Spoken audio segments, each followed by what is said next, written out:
नमस्कार, जय हिंद प्यारे दोस्तों। स्वागत है आप सभी का एक बार फिर से आपके अपने इस YouTube channel learn with DS sir पर। साथियों, आज की इस क्लास में यूपी पुलिस री एग्ज़ाम के लिए एक बहुत ही महत्वपूर्ण टॉपिक जिसका नाम है मानसिक अभिरुचि यानी मेंटल एप्टीट्यूड।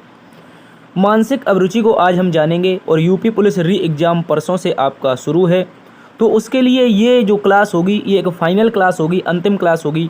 एक महा मैराथन के रूप में ले रहे होंगे, लगभग 1 से 1.5 घंटे, 2 घंटे आगे भी समय लग सकता है। तो एक प्यारी सी क्लास में हम मानसिक अभिरुचि को जान रहे हैं और ये फाइनल क्लास जो आपके सिलेक्शन के लिए एक शानदार क्लास साबित होगी। क्योंकि प्यारे दोस्तों, आपने देखा था जो जनवरी और फरवरी यानी फरवरी में 17-18 को जो एग्ज़ाम हुआ था यूपी पुलिस का, वहाँ से अनएक्सपेक्टेड यानी कि किसी ने सोचा ही नहीं था कि मानसिक अभिरुचि के क्वेश्चन 12 से 13 पूछ लेगा। हालांकि यूपी पुलिस में मानसिक अभिरुचि पूछता था लेकिन 3 से 4 क्वेश्चन। लेकिन इस बार उसने क्या किया, 17-18 फरवरी को उसने प्रत्येक शिफ्ट में 12 से 13 प्रश्न पूछे। तो ये इम्पोर्टेंट है, ये सब्जेक्ट एक बेहतरीन सब्जेक्ट रहेगा। इसमें हम प्यारे दोस्तों जनहित, सांप्रदायिक सद्भाव, पुलिस प्रणाली, विधि का शासन, व्यावसायिक सूचना, समकालीन पुलिस के मुद्दे एवं कानून व्यवस्था, मानसिक दृढ़ता, अपराध नियंत्रण, कानून शांति व्यवस्था, अनुकूलन क्षमता, व्यवसाय के प्रति रुचि, आचार संहिता, सांप्रदायिक सौहार्द, कानून एवं शांति व्यवस्था, अपराध नियंत्रण एवं प्यारे दोस्तों पुलिस सुधार जैसे महत्वपूर्ण टॉपिक जैसे आईटी एक्ट 2000, साइबर सुरक्षा, विधि का शासन, राजस्व संहिता, मानसिक दृढ़ता, जितने भी टॉपिक होते हैं मैक्सिमम टॉपिक को हम यहाँ पर शामिल कर रहे हैं। तो दोस्त, उम्मीद है आप अंत समय तक जरूर बने रहेंगे। अगर अभी क्लास नहीं देखना है तो क्लास जब ख़त्म हो जाए उसके बाद 2 गुना स्पीड करके देख लेंगे, ताकि आपका क्या हो, समय भी बच सके और आप कम समय में ज़्यादा तैयारी कर सकें। और जो साथी लाइव जुड़ करके देखना चाहते हैं तो आप सभी का बहुत बहुत स्वागत है। आप लोग जल्दी से एक बार सेशन को अपने दोस्तों में शेयर कर दीजिए और बताइए कि मानसिक अभिरुचि एकदम बेहतरीन तरीके से हम यहाँ पर जान रहे हैं। तो चलिए शुरू करते हैं आज की इस क्लास को। बहुत सारी बातें हमने आपके साथ में की हैं, तो अब लाइक शेयर सब्सक्राइब जो भी करना है आप कर लीजिए, क्योंकि अब अंतिम दिन बचे हैं दोस्त। यहाँ पर हम अंतिम समय में अच्छी तैयारी करने वाले हैं। तो दोस्तों, यहाँ पर आपके साथ प्यारे दोस्तों पहला प्रश्न है और आप सभी से मैं रिक्वेस्ट करूँगा कि आप लोग यार अपने वीडियो की जो क्वालिटी है वो 360 पर कर लीजिए। 360 पर करने से आपको ये बेहतरीन तरीके से दिखाई दे जाएगा और डाटा मुश्किल से आपका इस क्लास में 200 या 300 MB ख़त्म होने वाला है। तो चलिए शुरू करते हैं। आज का पहला प्रश्न आप सभी के सामने है। क्वेश्चन नंबर 1 बोला है, आप एक पुलिस अधिकारी के रूप में विगत 5 वर्षों से प्रयागराज जिले में कार्यरत हैं। आगे बोला, यहाँ पर आपका स्थानीय लोगों एवं प्रशासन के साथ अच्छा तालमेल बन गया है, परंतु स्थानांतरण के कारण आपको गोरखपुर जिले में स्थानांतरित कर दिया। और कह रहा है जहाँ आपको विभिन्न प्रकार की समस्याओं एवं लोगों से निपटना पड़ता है, आपको लगता है कि यह कठिन एवं तनावपूर्ण बदलाव है। ऐसी स्थिति में आपको क्या करना है। एक बेहतरीन सा क्वेश्चन है। यानी कि आप पहले एक स्थान जिसका नाम प्रयागराज है वहाँ पर जॉब कर रहे थे, वहाँ पर आपने लोगों से अच्छा तालमेल बिठाया था, जो प्रशासन था उससे आपका अच्छा तालमेल था, लेकिन आपका गोरखपुर ट्रांसफ़र हो गया। तो इस स्थिति में आप क्या करेंगे, ये एक तनावपूर्ण माहौल है।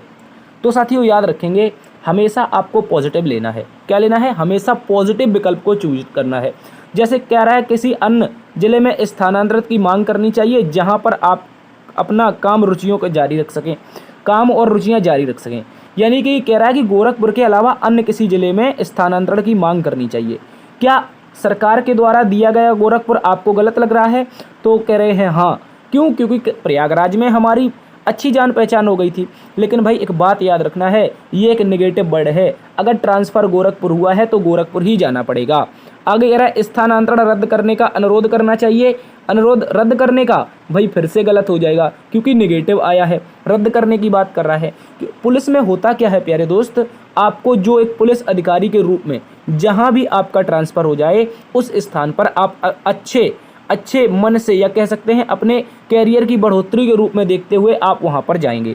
ठीक है दोस्त, अगला प्रश्न कह रहा है तीसरा नंबर विकल्प, स्थानांतरण को अपने कैरियर के विकास एक भाग के रूप में स्वीकार करना चाहिए और स्वयं को उस शहर की चुनौतियों के लिए तैयार रखना चाहिए। तो प्यारे दोस्त ये एकदम सही हो जाएगा। कह रहा है जो स्थानांतरण हुआ है उसको आपको स्वीकार करना चाहिए। क्यों? क्योंकि आपके करियर का एक विकास है और दोस्त स्वयं को उस शहर की जो चुनौतियां हैं उसके अनुसार ढाल लेना चाहिए। तो बिल्कुल सही है, ये अनुकूलन क्षमता के अंतर्गत आता है प्यारे दोस्त, अच्छे से याद रखेंगे, पुलिस व्यवस्था में अनुकूलन क्षमता। ठीक है, तो ऑप्शन नंबर सी एकदम सही हो जाएगा। ठीक है, जो भी आपको सरकार बोले या स्थानीय अधिकारी के रूप में आपको बोला जाए तो हमेशा आपको पॉजिटिव लेना है। चलिए अगले प्रश्न में चलते हैं। दूसरा प्रश्न आप सभी के सामने है। दूसरे प्रश्न में बोला है आप एक जांच अधिकारी हैं। क्या बोला है? आप एक जांच अधिकारी हैं। एक राजनेता आपको हत्या के मामले में मुख्य आरोप के साक्ष्यों को हेरफेर करने और दोष मुक्ति सुनिश्चित करने के लिए न्यायाधीशों को प्रभावित करने हेतु रिश्वत और पदोन्नति की पेशकश करता है। यानी दोस्त ऐसे प्रश्न हम कर चुके हैं और ये आपके रिवीजन के लिए बेहतरीन प्रश्न हैं। कह रहा है कि राजनेता के पास हत्या का आरोप है और आप उसकी जांच कर रहे हैं, लेकिन राजनेता कह रहा है कि आपको हम भारी रिश्वत दे रहे हैं और पदोन्नति भी दे देंगे, आप हमारे खिलाफ क्या करते हैं, हमारे लिए दोष मुक्त यानी कि जो भी सबूत इकट्ठा कर रहे हैं उनको नष्ट कर दीजिए। तो क्या आप ऐसा करेंगे? अगर आपको प्यारे साथी एक ईमानदार पुलिस वाला बनना है तो साक्ष्य के बिना किसी प्रभाव न्यायालय में तथ्यों को पारदर्शिता के साथ प्रस्तुत करना चाहिए। तो क्या सही है? आप कहोगे हाँ बिल्कुल सही है। साक्ष्य को बिना किसी प्रभाव के न्यायालय में तथ्यों और पारदर्शिता के साथ प्रस्तुत करना चाहिए। कह रहा है अपने कर्तव्य का निर्वहन करने के लिए सही जांच से बचना चाहिए। भाई बचना चाहिए एक नेगेटिव वर्ड है, गलत हो जाएगा। कह रहा है सहमत होने का दिखावा करना चाहिए परंतु कमजोर ढंग से कह रहा है गढ़े गए फर्जी साक्ष्य प्रस्तुत करें। भाई ये भी फर्जी साक्ष्य, आप तो एक ईमानदार पुलिस ऑफिसर बनना जा रहे हैं और आप रिश्वत लेंगे तो ये तो गलत हो जाएगा।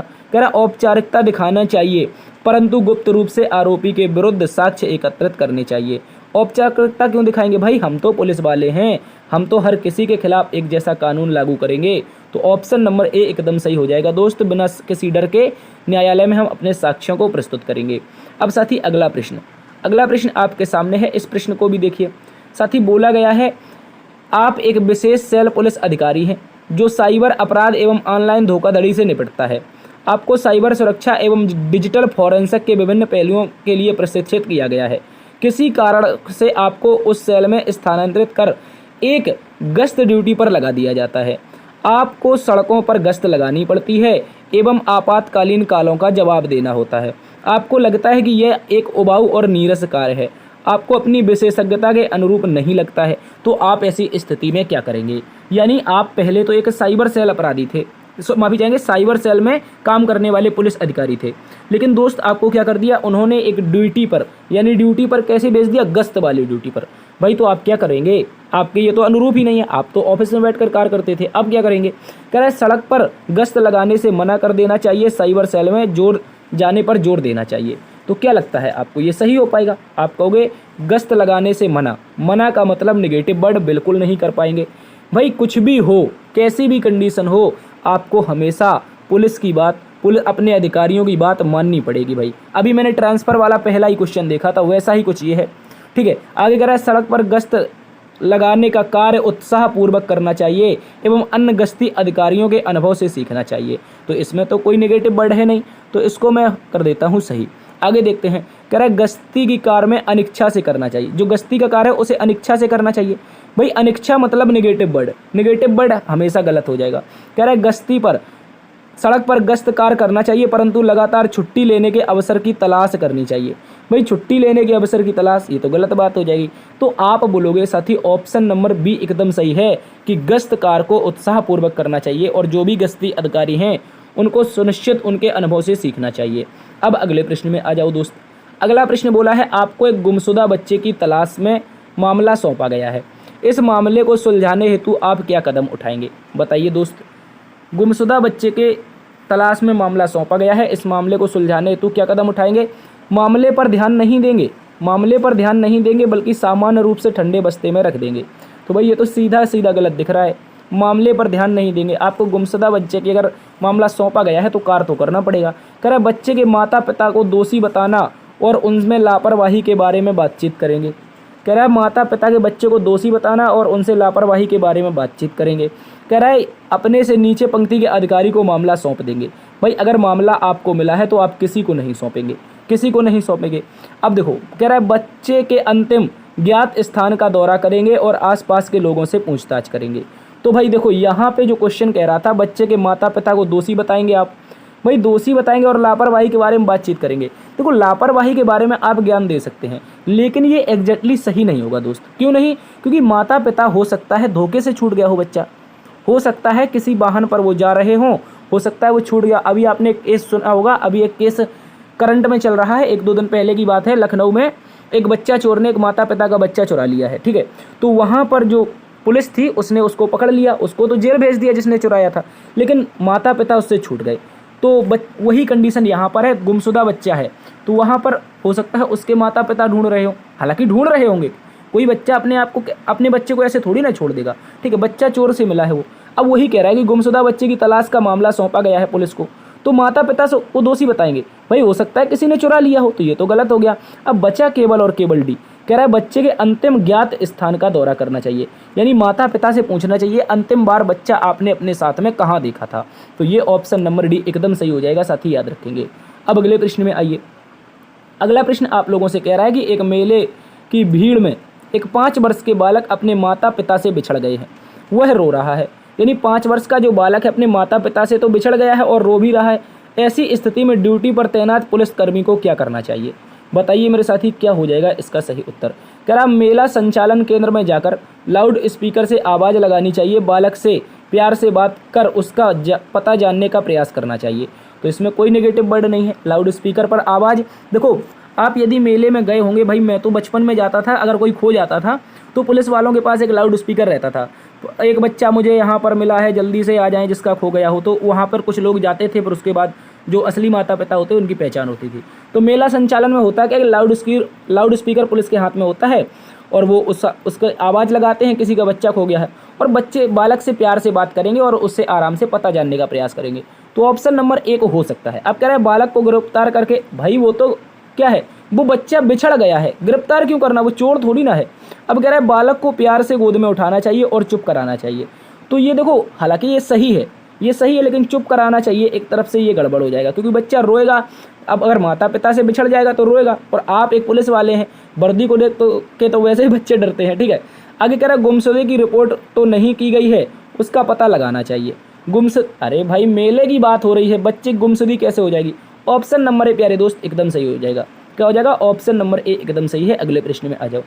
अगले प्रश्न में बोला है अगर कोई अपराधी आपको जान से मारने एवं आपके बच्चों को उठा ले जाने की धमकी देता है, ऐसी स्थिति में आप क्या करेंगे? बताइए, कोई अपराधी है, उसने जान से मारने की धमकी दे दी और बोला बच्चे को उठा ले जाएंगे, क्या करेंगे? उसकी शिकायत अपने उच्च अधिकारियों से करेंगे। कह रहा आप उसकी धमकी से डरकर वह जो कहेगा वही करेंगे।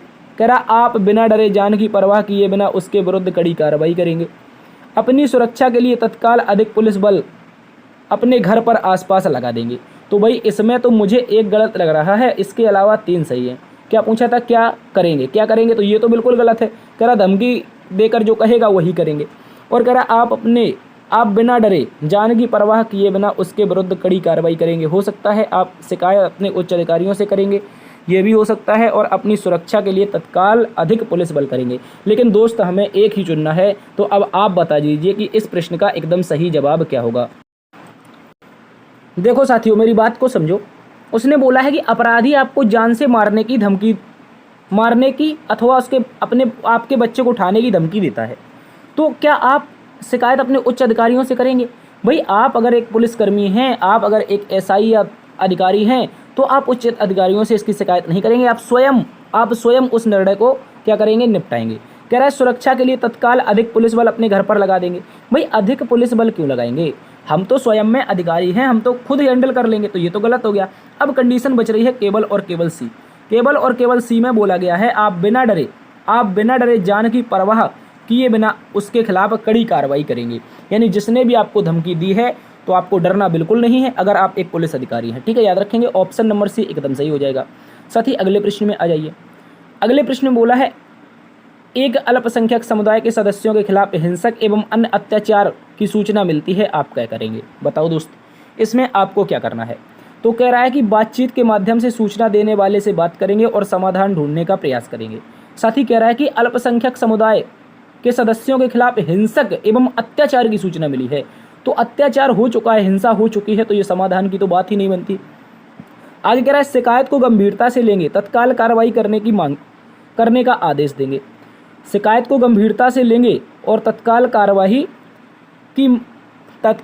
करने का आदेश देंगे, तो ये हो सकता है। आगे कह रहा है संघर्ष के पूर्वानुमान, उसके कारणों की समीक्षा कर उचित कार्रवाई करने हेतु निर्देश देंगे।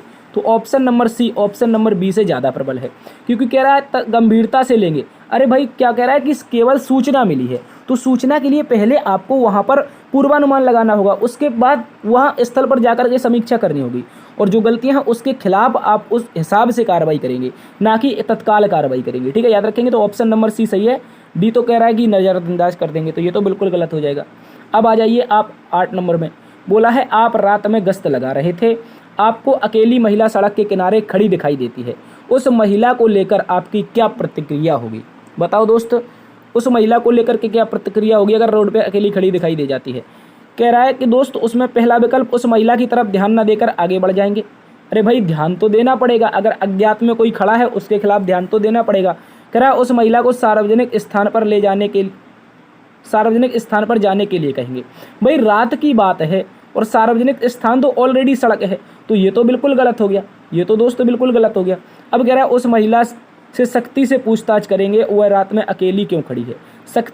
सख्ती से मतलब क्या है भाई? टाइट करके एकदम रंगबाजी से करेंगे, तो ये तो गलत हो गया। अब भाई डी नंबर बच रहा है। कह रहा है उस महिला से पूछेंगे कि उसे कोई मदद की आवश्यकता है ताकि वह गंतव्य तक सुरक्षित पहुंच सके। ये एकदम दोस्त सही हो जाएगा, याद रखेंगे। सबसे पॉजिटिव कथन जो है, आंसर जो है इसका डी नंबर हो जाएगा, याद रखेंगे। अगले प्रश्न में आइए। अब जनहित से संबंधित कुछ क्वेश्चन है। बोला गया है जनहितवाद यानी पब्लिक इंटरेस्ट लिटिगेशन के बारे में कौन सा कथन सही नहीं है? दोस्त क्या पूछा है, ऐसा कौन सा कथन सही नहीं है जो जनहित यानी पब्लिक इंटरेस्ट लिटिगेशन के बारे में गलत है, ये बताना है दोस्त। तो चलिए देखते हैं। जनहित के सबसे पहला विकल्प क्या कह रहा है? जनहित में कोई भी सामाजिक संस्था अथवा जनप्रतिनिधि जनहितवाद प्रस्तुत कर सकता है, ये तो बिल्कुल सही है। जनहितवाद का मतलब है जनता के लिए जो हित होते हैं वो जनहित कहलाते हैं, यानी कोई भी सामाजिक संस्था, कोई भी जनप्रतिनिधि अगर जनहित करना चाहता है तो वो प्रस्तुत कर सकता है, बिल्कुल सही है। दोस्त कह रहा है जनहितवाद जनता की समस्याओं के निराकरण के लिए प्रस्तुत किए जाते हैं, तो अभी तो बताया जनहितवाद का मतलब क्या है? जनता के जो हित में हो, जनता की जो समस्या हो उसका निराकरण करना हो, बिल्कुल सही है।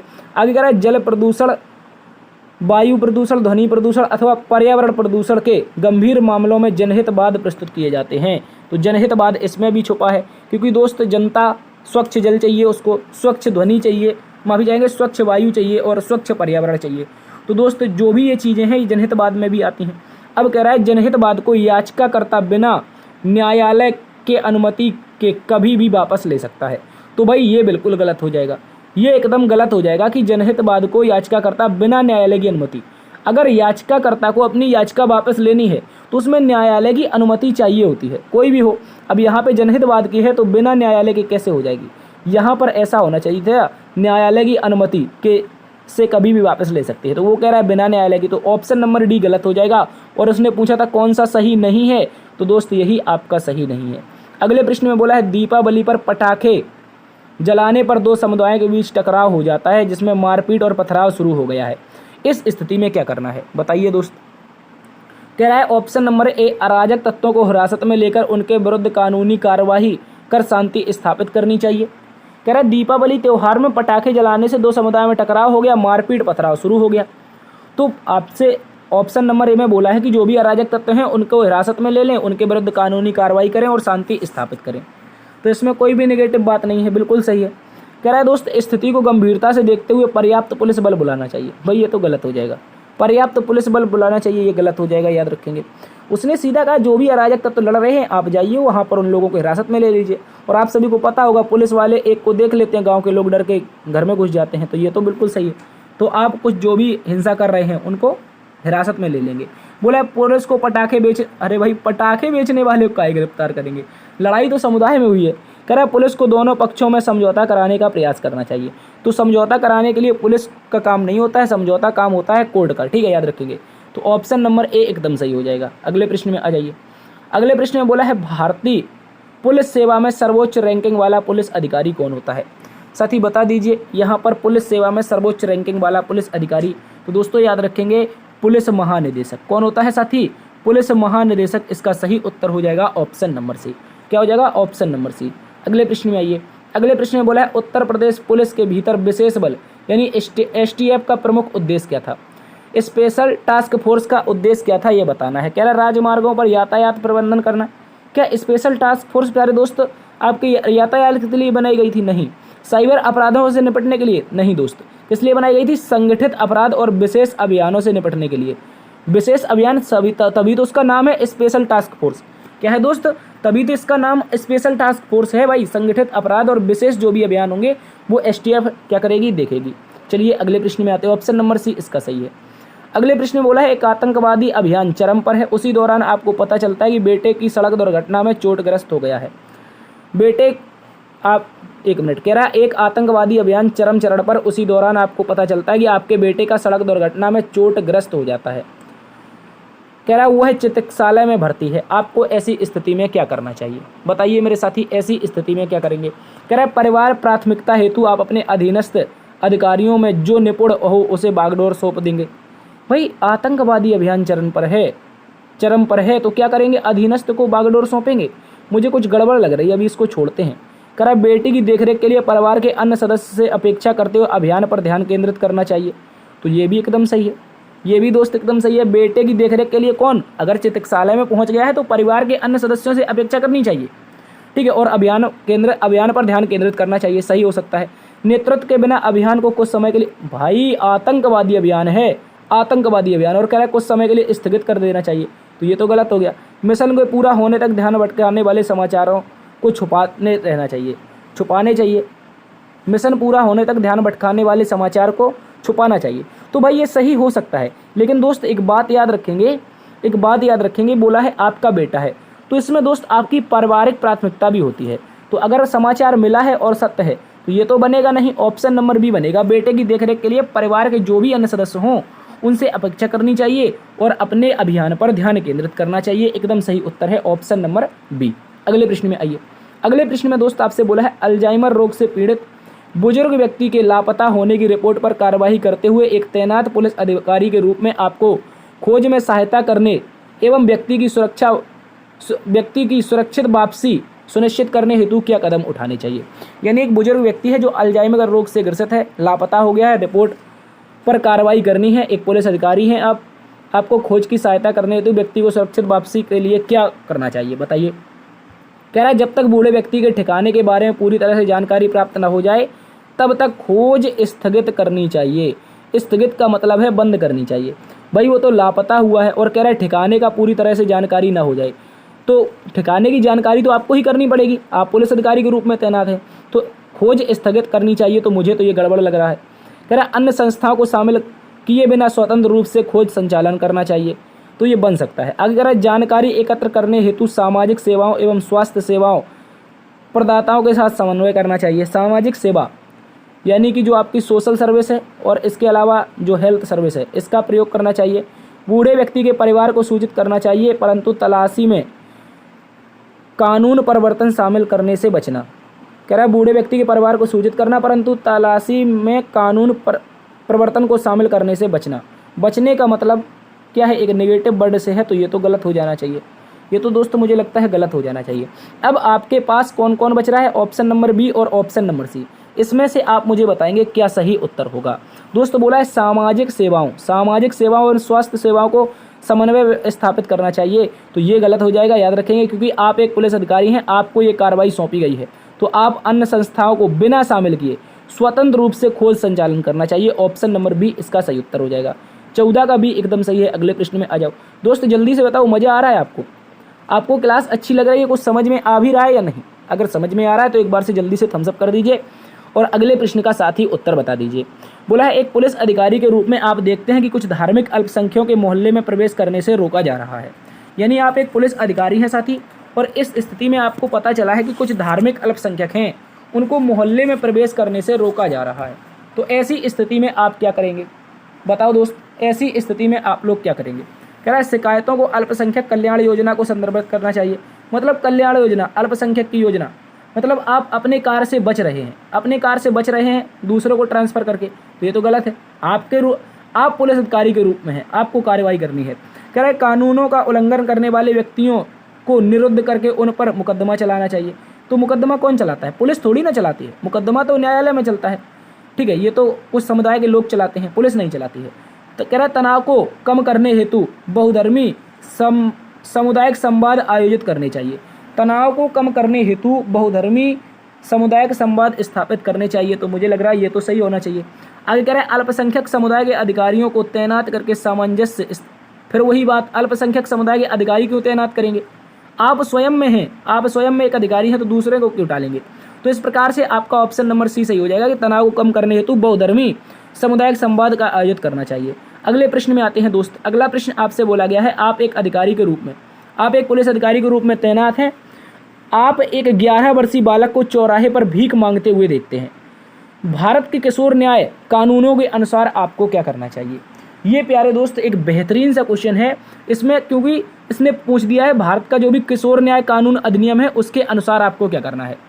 एक पुलिस अधिकारी है, 11 वर्षीय बालक भीख मांग रहा है, बताओ भारतीय किशोर न्याय अधिनियम के तहत क्या करेंगे? उसे सरकारी किशोर आश्रय गृह में ले जाना चाहिए, चेतावनी देकर बालक को वहाँ से भगा देना चाहिए। भाई आप एक पुलिस अधिकारी हैं और अधिनियम का भी ध्यान रखना है दोस्त, भारत अधिनियम, तो भगाना तो बिल्कुल नहीं चलेगा।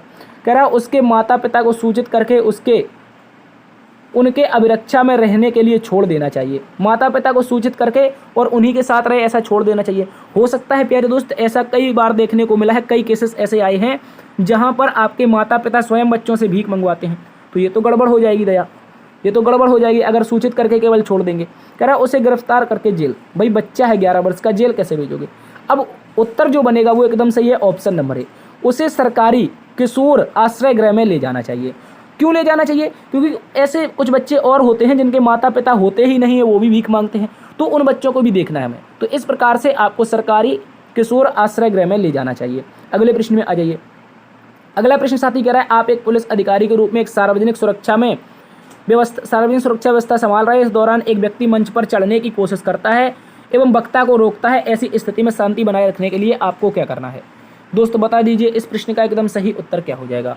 बोला है कार्यक्रम स्थल को खाली कराएंगे। कार्यक्रम हो रहा है, एक बंदा है, एक बंदा चढ़ा है, एक व्यक्ति मंच पर चढ़ने की कोशिश करता है, तो पूरा कार्यक्रम खाली करा देंगे, स्थल खाली करा देंगे, बिल्कुल गलत हो जाएगा।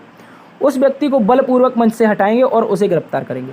बलपूर्वक हटाएंगे, हो सकता है भाई नेताजी का कट्टर समर्थक हो और नेताजी बाद में आपको ही सस्पेंड ना कर दें, ठीक है, ऐसा भी होता है कई केसेस में। तो बलपूर्वक हटाने के स्थान पर उसको शांतिपूर्वक बातचीत करने की कोशिश करनी चाहिए। कह रहा उस व्यक्ति से शांति से बातचीत कर यह जानने का प्रयास करेंगे वह ऐसा क्यों कर रहा है, तो ये एकदम सही हो जाएगा। उसको पकड़ेंगे और उसके बाद उसको बिठाएंगे, तू ऐसा क्यों कर रहा है भाई बता दे, तो अब वो बताएगा। हो सकता है आपने कई केसेस में ऐसा देखा है, क्रिकेट स्टेडियम में मैच चल रहे हैं और दर्शक क्या होते हैं, अपने फेवरेट खिलाड़ी के पास भागकर पहुंच जाते हैं, धोनी, विराट कोहली, रोहित शर्मा ऐसे खिलाड़ियों के साथ में पहुंच जाते हैं। तो ये उन व्यक्तियों की जो भी स्थिति है उसको जानने का प्रयास करेंगे। ऑप्शन नंबर सी एकदम सही है। डांटेंगे, मिर्च स्प्रे कर देंगे, भाई मिर्च स्प्रे आग फोड़ दोगे क्या उसकी, ये तो गलत हो जाएगा। ऑप्शन नंबर सी सही है। अगले प्रश्न को देखिए साथी। अगले प्रश्न बोला पुलिस विभाग में काम करते हुए कह रहा है पुलिस विभाग में काम करते समय आपके लिए सबसे बड़ी चुनौती क्या होती है? तकनीकी परीक्षण प्राप्त करना, समाज एवं कानून की अपेक्षाओं पर खरा उतरना, अत्यधिक संवेदनशील खतरनाक परिस्थितियों का सामना करना, शारीरिक रूप से शक्तिशाली होना। तो इसका एकदम सही उत्तर आप बताएंगे प्यारे दोस्त, क्या है सबसे बड़ी चुनौती? क्या पूछा है सबसे बड़ी चुनौती? तो तकनीकी परीक्षण प्राप्त करना, तो ये तो है चुनौती तो है, लेकिन सबसे बड़ी जो चुनौती है वो समाज और कानून की जो भी अपेक्षाएं होती हैं पुलिसकर्मी से। समाज क्या चाहता है? पुलिसकर्मी अपनी ड्यूटी अच्छे से निभाए, उनको अच्छे से सुरक्षा प्रदान करे। कानून क्या चाहता है? कानून ये चाहता है कि जो भी कानून बने हुए हैं अपने भारत सरकार के द्वारा या किसी राज्य सरकार के द्वारा, उनको पुलिस पूरी तरह से लागू कराए। तो समाज कानून की अपेक्षाओं पर खरा उतरना पुलिस के लिए सबसे बड़ी चुनौती होती है। अगले प्रश्न में देखते हैं। बोला है दोस्त आप पुलिस अधिकारी के रूप में आपको एक आपराधिक घटना के संदर्भ में संवाद करने का मौका मिलता है। ऐसे में निम्न विकल्पों में से कौन सा विकल्प सबसे उपयुक्त लगता है? भाई आप एक प्रेस कॉन्फ्रेंस कर रहे हैं, क्या कर रहे हैं? आपराधिक घटना के संदर्भ में संवाद यानी प्रेस कॉन्फ्रेंस कर रहे हैं। तो बताओ प्यारे दोस्त इसका सही उत्तर क्या होगा? सबसे उपयुक्त क्या लगता है? उस स्थिति को समझने का प्रयास करके उसके पश्चात कार्रवाई हेतु निर्णय लेना चाहिए। भाई क्या कह रहा है? आपराधिक घटना के संदर्भ में संवाद करने का मौका मिलता है। तो क्या कह रहा है, समझने का प्रयास और पश्चात में उचित कार्रवाई। आप खुद कर रहे हैं संवाद, तो ये तो गलत हो जाएगा। अत्यधिक उत्तेजित होना, अपराधियों को शीघ्र गिरफ्तार करने का दावा करना। तो ये अत्यधिक जो उत्तेजित होने का मतलब है, ये एक नेगेटिव वर्ड से है, यानी कि ओवर कॉन्फिडेंस होना। ओवर कॉन्फिडेंस होना, तो ये तो गलत हो जाएगा भाई, बिल्कुल गलत हो जाएगा। हालांकि सही है, ओवर कॉन्फिडेंस ज़्यादा, जब तक कॉन्फिडेंस आप हैंडल कर लें उतना ही रखना चाहिए। ओवर कॉन्फिडेंस गड़बड़ हो जाएगा। तो यहाँ पर कह रहा है अत्यधिक उत्तेजित होना, तो ये गलत हो जाएगा। कह रहा अपने साथी अधिकारियों के साथ में सहयोग करना, परिश्रम के साथ अपराधियों को पकड़ने की कोशिश करना। क्या ऐसा संवाद करेंगे आप लोग? क्या आप लोग ऐसा संवाद करेंगे? बताइए। अपने साथी अधिकारियों के साथ सहयोग करना, परिश्रम के साथ अपराधियों को पकड़ने की कोशिश करना, तो ये हो सकता है।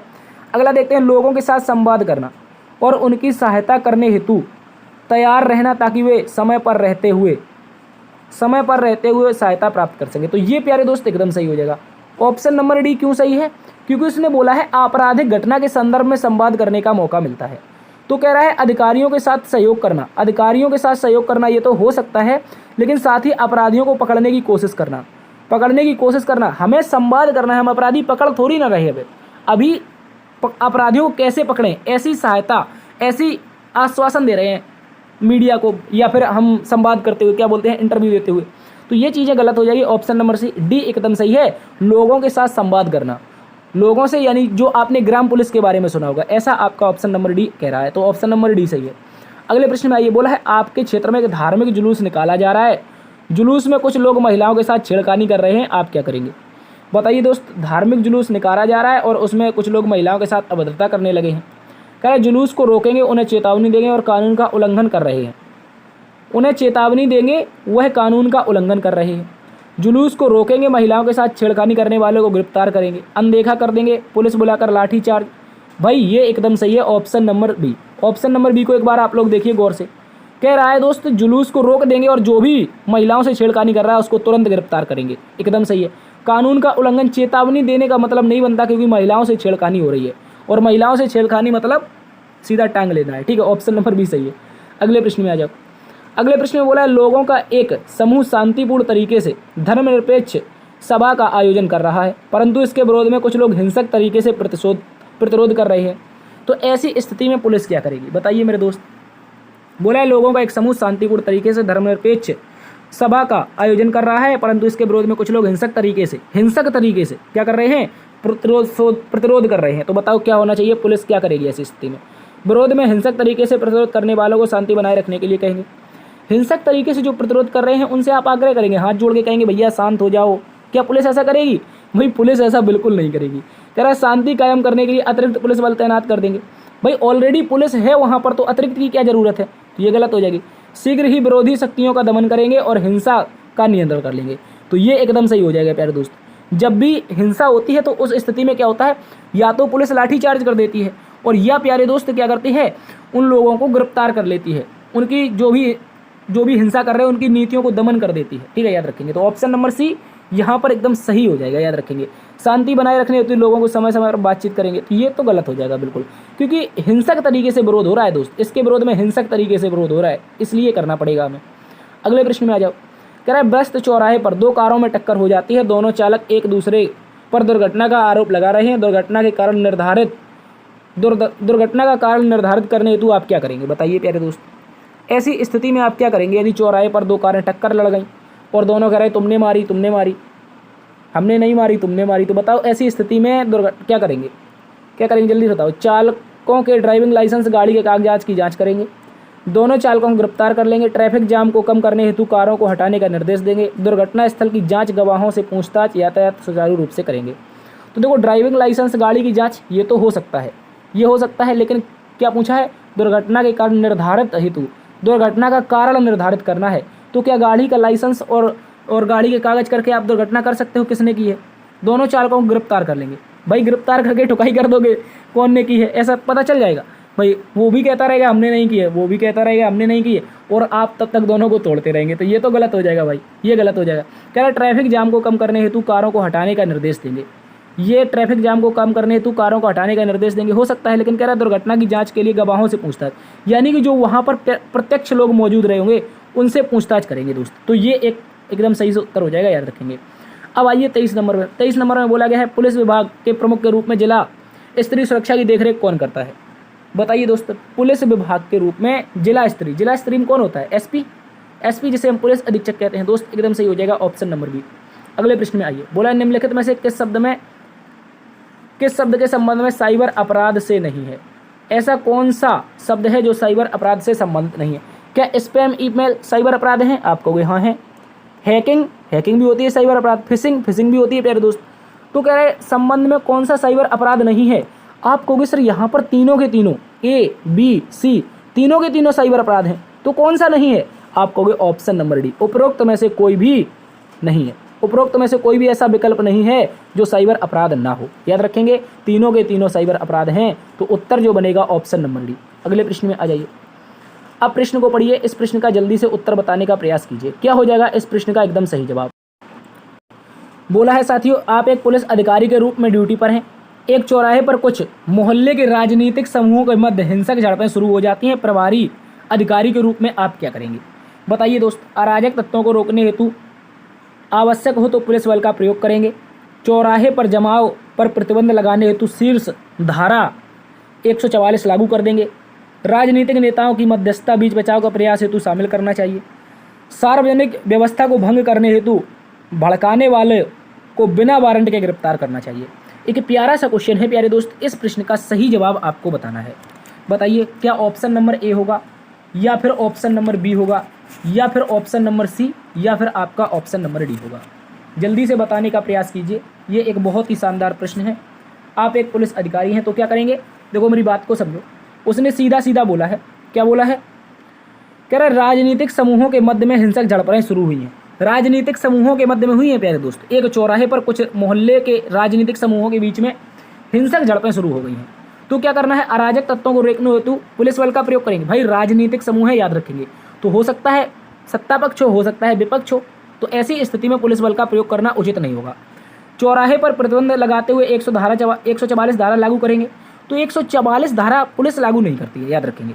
कह रहा राजनीतिक नेताओं के मध्यस्थता बीच बचाव का प्रयास करेंगे, यानी कि जो राजनीतिक नेता हैं उनके बीच में मध्यस्थता और बीच बचाव का कार्य करेंगे। तो राजनीतिक नेता हैं, इनके बीच में आप लोग मध्यस्थता कर सकते हैं। कह रहा है सार्वजनिक व्यवस्था को भंग करने वालों के खिलाफ बिना वारंट की गिरफ्तारी। अरे भैया, अगर वो मंत्री जी का बेटा हुआ तो तुम्हारा और चालान कट जाएगा, याद रखेंगे। तो सार्वजनिक बिना वारंट की गिरफ्तारी नहीं, जो भी राजनीतिक नेता हैं उनके मध्य में बीच बचाव करने का प्रयास करना चाहिए। ठीक है, अगले प्रश्न में आ जाइए। अगला प्रश्न बोला है संगठित अपराधियों के खिलाफ एक जोखिम वाले ऑपरेशन के बीच आपको पता चलता है कि बेटी को डेंगू हो गया है। ये वही कंडीशन है जो अभी बोला था कि बेटा बीमार हो गया है, जिसमें जीवन को खतरा है। यानी बेटी को डेंगू हो गया और प्यारे दोस्त उसमें जीवन को खतरा है, और आप क्या कर रहे थे? संगठित अपराधियों के खिलाफ एक जोखिम वाले ऑपरेशन का काम कर रहे थे। आपको बीच में ही पता चलता बेटी को डेंगू हो गया और उसको जीवन का खतरा है। यह आशा करते हुए कि परिवार वाले उपचार का कार्य संभाल लेंगे, आपको ऑपरेशन पर ध्यान केंद्रित करना चाहिए। क्या बन जाएगा प्यारे दोस्त? ऐसा ही तो हम करके आए थे। बन सकता है प्यारे साथी, बन सकता है, याद रखेंगे। आगे बोला ऑपरेशन में कुछ नियोजन क्षेत्रों में रणनीतिक रूप से सौंपना चाहिए। ऑपरेशन के कुछ नियोजित क्षेत्रों को रणनीतिक रूप से सौंपना चाहिए। किसे सौंपना चाहिए भाई? बताया ही नहीं। बेटी के उपचार हेतु परिचालन नेतृत्व में अस्थायी रूप से स्थगित कर देना चाहिए। दोस्त कह रहा है कि जो भी नेतृत्व है ऑपरेशन का उसको अस्थायी रूप से स्थगित। भाई स्थगित का मतलब खत्म कर देना चाहिए, तो बिल्कुल गलत हो जाएगा। ऑपरेशन पूरा होने तक टीम को इस समाचार को नहीं बताना चाहिए। भाई अगर बेटी को डेंगू हुआ है, मैंने वहाँ पर भी बताया था कि बेटे को अगर आपकी घटना हुई है बेटे के साथ में तो आप टीम को बताएंगे, लेकिन दोस्त याद रखेंगे परिवार वाले जो भी हों वो उनका कार्य संभाल लेंगे, जैसे अभी हम करके आए थे। तो समाचार नहीं बताना चाहिए, गलत हो जाएगा। तो इस आधार पर 26 का ए एकदम सही है। अगले प्रश्न में आओ, 27 में बोला है आप एक पुलिस अधिकारी के रूप में तैनात है। कंपनी में कर्मचारियों के वेतन आदि को लेकर विवाद हो जाने के कारण कर्मचारियों का संघ आवश्यक सेवाएं बंद करने की धमकी देता है। जो भी कर्मचारियों का संघ है, समूह है, वो आवश्यक जो भी सेवाएं कंपनी में कर रहे हैं उनको बंद करने का आदेश दे देते हैं। क्यों? क्योंकि यार कंपनी के कर्मचारियों को जो वेतन है उसको लेकर के विवाद हो गया है। इसलिए अब आप बताओ इस प्रश्न का क्या होगा सही उत्तर? क्या कर सकते हैं आप इसमें? आप लोग क्या कर सकते हैं? आप एक पुलिस अधिकारी के रूप में हैं भाई, जल्दी से बता दीजिए क्या होगा इस प्रश्न का एकदम सही जवाब। कह रहा है व्यवधान की धमकियां हेतु संघ नेताओं को तुरंत गिरफ्तार करना चाहिए। तुरंत गिरफ्तार क्यों करना चाहिए? वो तो विवाद कर रहे हैं क्या कर रहे हैं, वो विरोध प्रदर्शन कर रहे हैं वेतन को लेकर के, तो तुरंत गिरफ्तारी की बात नहीं बनती है। कह रहा है महत्वपूर्ण कार्यों को अवरुद्ध करने के प्रयत्न को बलपूर्वक रोकना चाहिए। बलपूर्वक आया है दोस्त, याद रखेंगे। पड़धारकों के मध्य विवाद समाधान संवाद की सहायता करनी चाहिए। हड़ताल को समाप्त करने हेतु जुर्माना गिरफ्तारी।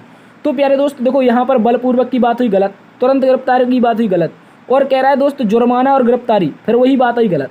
तो अब क्या बोलोगे, ऑप्शन नंबर सी बोल रहा है कि जो भी पड़धारक हैं उनके मध्य में विवाद समाधान संवाद की सहायता करनी चाहिए। तो ऑप्शन नंबर सी एकदम सही है। अगले प्रश्न में आ जाइए। बोला आप अपराध विभाग के अधिकारी हैं, आपको खबर मिलती है कि कुछ युवा रात के समय सार्वजनिक पार्क में नशीला पदार्थ बेच रहे हैं। अपराध विभाग के अधिकारी हैं और नशीला पदार्थ बेच रहे युवा कहाँ पर, सार्वजनिक पार्क में। आप क्या करेंगे, उन युवाओं के बारे में जानकारी कर उनके माता पिता को देंगे तथा भविष्य में दोबारा पकड़े जाने की कार्रवाई की चेतावनी देंगे। हो सकता है उन युवाओं की जानकारी प्राप्त करेंगे, उन्हें घर से गिरफ्तार कर लेंगे। मामले को नजरअंदाज गलत हो जाएगा, घर से गिरफ्तार गलत हो जाएगा। नशीले पदार्थों की बिक्री के व्यवसाय के बारे में अधिक जानकारी प्राप्त करेंगे और अपनी टीम के साथ उन्हें रंगे हाथों पकड़ेंगे। तो प्यारे दोस्त ऑप्शन नंबर डी एकदम सही है। ऑप्शन नंबर डी एकदम सही है। और यहाँ पर ए में क्या कह रहा है, उसके माता पिता को समझाएंगे, बताएंगे कि दोबारा ना पकड़े जाएं। अरे युवा ऐसा थोड़ी ना बोला है कि पहली बार में युवा पकड़े हैं, हो सकता है वो बहुत पहले से कार्य कर रहे हो ड्रग्स वाला। तो ऑप्शन नंबर डी सही है। नशीली पदार्थों की बिक्री के व्यवसाय के बारे में अधिक जानकारी प्राप्त करेंगे और अपनी टीम के साथ उन्हें रंगे हाथों पकड़ने का प्रयास करेंगे। क्या करेंगे, रंगे हाथों पकड़ने का प्रयास करेंगे। अगले प्रश्न में आ जाओ मेरे साथी। बोला है पुलिस अधिकारी के रूप में कौन से कौशल आवश्यक हैं? नागरिकों से अच्छा व्यवहार, विपरीत परिस्थितियों में धैर्य बनाए रखना, आपातकालीन प्रबंधन की क्षमता और उपयुक्त सभी। तो आप बोलोगे ये सारी की सारी पुलिस अधिकारी के रूप में जानकारियां सही दे रखी हैं। आगे बोला है पुलिस अधिकारी के रूप में आपको खतरनाक स्थितियों का सामना करना पड़ता है। आप एक घटना में शामिल होते हैं जहां लोगों की सुरक्षा हेतु स्वयं को खतरे में डालना पड़ता है। ऐसी स्थिति में आपको क्या करना चाहिए, अपने साथियों से मिलकर योजना बनाएं। क्या हो सकता है, अपने साथियों से मिलकर योजना बनाएं, हो सकता है भाई। स्वयं को सुरक्षित रखने हेतु बचने का प्रयास मतलब जो भी कार्रवाई हो रही है इससे बचेंगे आप लोग, नहीं। कह रहा अपने जीवन की परवाह किए बिना लोगों को बचाने का प्रयास करना चाहिए, बन सकता है अभी हम पीछे करके आए हैं। अपने वरिष्ठ अधिकारियों को इस घटना की रिपोर्ट करनी चाहिए। रिपोर्ट तो करेंगे हम, लेकिन प्यारे दोस्त जो भी स्थिति है इसमें निपटना है। क्यों? क्योंकि लोगों की सुरक्षा हेतु स्वयं को खतरे में डालना पड़ता है। तो अपने जीवन की परवाह किए बिना मेरे साथी, अपने जीवन की परवाह किए बिना क्या करेंगे, लोगों को बचाने का प्रयास करेंगे। तो ए नंबर गलत हो जाएगा, ऑप्शन नंबर सी एकदम सही हो जाएगा। अगले प्रश्न में आइए। अगले प्रश्न में बोला गया है आपको सूचना मिलती है कि आपके क्षेत्र में देह व्यापार का गोरख धंधा चल रहा है, आपकी क्या प्रतिक्रिया होगी? देह व्यापार यानी कि क्या कह सकते हैं इसको, देह व्यापार का मतलब है आपके एक तरह से क्या बोलते हैं, एक फिल्म आई थी गंगूबाई काठियावाड़ी करके, उसमें क्या बोला जाता है उसको, मैं थोड़ा सा उसका नाम अटपटा है, उसको लेने में थोड़ी सी यहाँ पर मान मर्यादा का सवाल है। ठीक है दोस्त, आप समझ जाएंगे देह व्यापार का मतलब क्या है। ठीक है, हर कोई जानकार है। गोरख धंधा चल रहा है, तो ऐसी में आपकी प्रतिक्रिया क्या होगी? इसके बारे में अपने उच्च अधिकारियों को सूचित करेंगे। भाई उच्च अधिकारियों को सूचित करेंगे, कह रहे छापेमारी करेंगे, केवल महिलाओं को गिरफ्तार करेंगे। भाई केवल महिलाओं को गिरफ्तार क्यों करेंगे? हो सकता है वहाँ पे जो पुरुष हैं उनके बारे में उनको भी गिरफ्तार करना पड़ेगा। कह रहे छापेमारी करेंगे, सभी संदिग्धों को गिरफ्तार करेंगे और पीड़ित महिलाओं को सुरक्षा प्रदान करेंगे। तो ये प्यारे दोस्त एकदम सही हो जाएगा, जो भी पीड़ित महिलाएं हैं, क्योंकि देह व्यापार में ऐसा होता है कि बच्चियां बाहर से लाई जाती हैं। ठीक है, आपने कई ऐसी फिल्में बनी हुई देखी होंगी, जैसे बेगम जान करके एक मूवी बनी थी विद्या बालन की, एक गंगूबाई काठियावाड़ी बनी थी। तो वहाँ पर होता क्या कि लड़कियों को अगवा कर करके ऐसे स्थानों पर ले जाया जाता है। तो जो भी पीड़ित महिलाएं हैं उनको सुरक्षा प्रदान करेंगे और जो भी संदिग्ध हैं उनको गिरफ्तार करेंगे। ऑप्शन नंबर सी एकदम सही है। अगले प्रश्न में आइए। प्यारे दोस्त बोला एक महिला किसी धार्मिक गुरु पर यौन उत्पीड़न की रिपोर्ट लिखवाने आती है, इस मामले में प्राथमिकी दर्ज करते समय पुलिस को क्या सतर्कता बरतनी चाहिए? प्यारे दोस्त क्या बोला है, एक महिला है वो धार्मिक गुरु के खिलाफ यौन उत्पीड़न की शिकायत दर्ज करने आती है, तो ऐसी स्थिति में आपको क्या करना चाहिए? कुल मिलाकर के ये बताया है प्राथमिकी दर्ज करते समय। तो बोला है महिला पर धार्मिक गुरु के साथ समझौता करने का दबाव बनाना चाहिए। भाई धार्मिक गुरु के साथ दबाव बनाएंगे आप पुलिस अधिकारी हैं, बिल्कुल गलत हो जाएगा। महिला को समझाना चाहिए ऐसा करने में समाज में तुम्हारी बदनामी होगी। अगर भाई उसके खिलाफ यौन उत्पीड़न हुआ है तो बदनामी से क्या डरना, अगर वो रिपोर्ट लिखवाने आई है। कह रहा महिला के धर्म और धर्मगुरु धर्म से अलग तो नहीं है, उस पर सतर्क रहना चाहिए। कह रहा महिला के धर्म धर्मगुरु के धर्म अलग तो नहीं है। भाई किसी भी धर्म के हो धर्मगुरु, अगर उन्होंने गलत किया है तो गलत किया है। तो कह रहा है कि मामले को गंभीरता पर सतर्कता करते हुए प्राथमिकी कर उचित कार्रवाई करनी चाहिए। ऑप्शन नंबर प्यारे दोस्तों डी एकदम सही हो जाएगा। ऑप्शन नंबर डी प्यारे दोस्त एकदम सही हो जाएगा। क्या करना है, मामले को गंभीरता पूर्व सतर्कता रखते हुए प्राथमिकी दर्ज करेंगे और उचित कार्रवाई करेंगे, चाहे वो किसी भी धर्म के धर्मगुरु क्यों ना हो। अगले प्रश्न को देखते हैं। बोला गया है एक हिंदू व्यक्ति ने दूसरे व्यक्ति पर धर्मांतरण करने का आरोप थाने में आकर लगाता है। कह रहा दोस्त एक हिंदू व्यक्ति है, वो दोस्त दूसरे व्यक्ति पर धर्मांतरण का आरोप थाने पर आकर लगाता है। पुलिस कर्मी को इस मामले में क्या करना चाहिए, बताइए दोस्त क्या करेगा। कह रहा धर्मांतरण करने के आरोप में धर्मांतरण का आरोप लगाने वाले व्यक्ति को सलाह देनी चाहिए कि वह मामला वापस ले ले। क्यों वापस ले लेगा, अगर उसको जानकारी सही होगी तो वो मामला वापस थोड़ी ना लेगा। कह रहा दोनों व्यक्तियों को सुलह करने का प्रयास करना चाहिए। तो वो एक हिंदू व्यक्ति है, दूसरा दूसरे धर्म का, अगर वो धर्मांतरण कर रहा है तो एक पुलिसकर्मी के रूप में आपको उचित कार्रवाई करनी होगी। तो कह रहा है सुलह करने का प्रयास, हाँ हो सकता है, लेकिन सुलह करने का प्रयास अलग अलग धर्म के व्यक्ति कभी नहीं करेंगे। कह रहा है बिना सबूत के धर्मांतरण का आरोप लगाने वाले व्यक्ति को गिरफ्तार कर लेना चाहिए। अरे अगर उसने भाई पुलिस में रिपोर्ट लिखवाने आया है, कोई व्यक्ति कह रहा है कि एक वो बंदा है वो धर्मांतरण करवा रहा है, तो उसके पास कुछ ठोस सबूत तो होंगे ही, क्योंकि पुलिस में जाने से पहले लोगों को सबूतों की आवश्यकता होती है। तो दोस्तों ये बिल्कुल गलत हो जाएगा। कह रहा है आरोप लगाने वाले व्यक्ति को गिरफ्तार करना चाहिए, तो ये गलत है। कह रहा है दोनों पक्षों के बयानों को दर्ज करना चाहिए, साक्ष्य के आधार पर निष्पक्ष कार्रवाई। भाई एकदम सही उत्तर है, याद रखेंगे ऑप्शन नंबर डी। इस बात को आप सभी अच्छे से याद रख लेंगे। अगले प्रश्न बोला हिंसक अपराध के पश्चात पीड़ित सदमे में है और बात करने में असमर्थ है। ऐसी स्थिति में साक्ष्य एकत्रित करने हेतु क्या करेंगे आप लोग। कह रहा घटना स्थल के आसपास सीसीटीवी फुटेज की जांच करेंगे।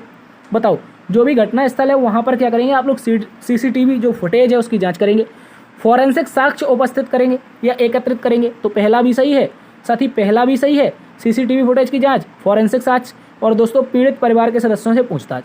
तो ऑप्शन नंबर डी एकदम सही हो जाएगा साथी, यहाँ पर ऑप्शन नंबर डी एकदम सही हो जाएगा। अगले प्रश्न में आ जाइए। अगले प्रश्न में आपसे बोला है दिए गए पुलिस के रैंक को निचले क्रम से उच्च क्रम में व्यवस्थित किया जाता है, यानी निचले क्रम से सबसे नीचे कांस्टेबल, उसके बाद फिर ऊपर ऐसे करके सबसे बड़े वाले पुलिस अधिकारी तक व्यवस्थित किया जाता है। तो कौन सा विकल्प है एकदम सही हो जाएगा, बताओ दोस्तों कौन सा है जो एकदम सही हो जाएगा। कह रहा है प्रधान आरक्षी, निरीक्षक का मतलब क्या होता है, निरीक्षक का मतलब होता है क्या बोलते हैं, एसएचओ बोलते हैं। पुलिस उप महानिरीक्षक, इसे क्या बोलते हैं, पुलिस उप महानिरीक्षक, जिसे हम बोलते हैं डीआईजी, क्या बोलते हैं डीआईजी, ठीक है ऐसे बोलते हैं। कह रहा है सहायक पुलिस उपाधीक्षक, तो सहायक पुलिस उपाधीक्षक तो ये नीचे आता है, डीआईजी सबसे ऊपर आता है भाई, डीआईजी तो सबसे ऊपर आता है, तो ये तो गलत हो जाएगा। पहला वाला विकल्प बिल्कुल गलत है, याद रखेंगे। कह रहा है प्रधान आरक्षी निरीक्षक, सहायक उप पुलिस अधीक्षक और पुलिस उप महानिरीक्षक। तो ऑप्शन नंबर बी बन सकता है दोस्तों, ऑप्शन नंबर बी बन सकता है, क्योंकि प्रधान आरक्षी का मतलब है हेड कांस्टेबल, निरीक्षक का मतलब है एसएचओ और सहायक उप पुलिस अधीक्षक का मतलब है एएसआई, माफी जाएंगे एएसपी और जो आपका कौन है पुलिस उप महानिरीक्षक डीआईजी होता है। तो ये बन जाएगा, देखो यहाँ पर क्या हो जाएगा हेड कांस्टेबल, यहाँ पर हो जाएगा एसएचओ, यहाँ पर हो जाएगा डीएसपी, क्या हो जाएगा डीएसपी और यहाँ पर हो जाएगा डीआईजी। तो ये सबसे बड़ा है, छोटा है हेड कांस्टेबल, उससे बड़ा एसएचओ, एसएचओ बड़ा डीएसपी, डीएसपी बड़ा डीआईजी, ठीक है। तो ऑप्शन नंबर बी बन जाएगा। यहाँ पर कह रहा है प्रधान आरक्षी पुलिस उप महानिरीक्षक, तो ये भी गलत आ गया। यहाँ पे कह रहा है प्रधान पुलिस उप महानिरीक्षक, तो ये तो सबसे बड़ा पहले आ गया, उसने बोला था निचले क्रम से उच्च क्रम में। तो ऑप्शन नंबर बी प्यारे दोस्त एकदम सही उत्तर है, याद रखेंगे। इनके कुछ क्रम हैं, इनको आप देख लीजिए। यहाँ पर आपके सामने कुछ जानकारी है, जैसे कांस्टेबल सबसे छोटा होता है दोस्त, कांस्टेबल सबसे छोटा होता है, फिर हेड कांस्टेबल होता है जिसकी हम बात कर रहे थे, प्रधान आरक्षी ये आरक्षी होता है और यहाँ पर प्रधान आरक्षी होता है, फिर असिस्टेंट सब इंस्पेक्टर एएसआई होता है दोस्त, उसके बाद एएसपी होता है, एडिशनल सुपरिटेंडेंट ऑफ पुलिस, ठीक है। उसके बाद क्या होता है, ओहो यहाँ पर गड़बड़ हो गई, तो वो ऐसे देखो ये 5 इधर हैं और उसके बाद सबसे बड़े ये हैं। तो वो सबसे पहले police constable, head constable, assistant sub inspector यानी एएसआई, फिर दोस्त एसआई, फिर इंस्पेक्टर जिसे हम टीआई भी कहते हैं या फिर दोस्त इसे एसएचओ भी कहते हैं। आगे फिर डीएसपी हो जाएगा, फिर एएसपी हो जाएगा, फिर एसपी हो जाएगा, उसके बाद एसएसपी हो जाएगा, फिर डीआईजी हो जाएगा, फिर आईजीपी हो जाएगा, फिर डीजीपी हो जाएगा। सबसे बड़ा कौन होता है, डीजीपी होता है, जो जिसे हम डायरेक्टर जनरल ऑफ पुलिस कहते हैं। तो वर्तमान में अपने उत्तर प्रदेश में प्रशांत कुमार जी हैं, याद रखेंगे। और कांस्टेबल की हम लोग तैयारी कर रहे हैं, सबसे छोटा है। अगले प्रश्न में आ जाओ, ये जानकारी आपको याद रखनी है। अगला प्रश्न प्यारे दोस्तों एक इंपॉर्टेंट प्रश्न है। प्रश्न में बोला गया है सूचना प्रौद्योगिकी अधिनियम 66F का संबंध किससे है, कंप्यूटर हैकिंग से है, अश्लीलता से है, साइबर अपराध से या संरक्षित प्रणाली तक पहुंच सुनिश्चित करने से। तो प्यारे दोस्तों याद रखेंगे जो IT एक्ट की धारा 66F है ये आपके किससे है, साइबर अपराध से संबंधित है। जो साइबर आतंकवाद होता है इसी से संबंधित होती है। अगर हम IT एक्ट की बात करते हैं, किसकी, IT एक्ट की, तो IT एक्ट याद रखना है 2000 में आया था। कब आया था, 2000 में आया था। अटल जी की उस समय सरकार थी। उसमें धारा 66F है जो साइबर आतंकवाद की बात करती है। अगले प्रश्न में आ जाओ।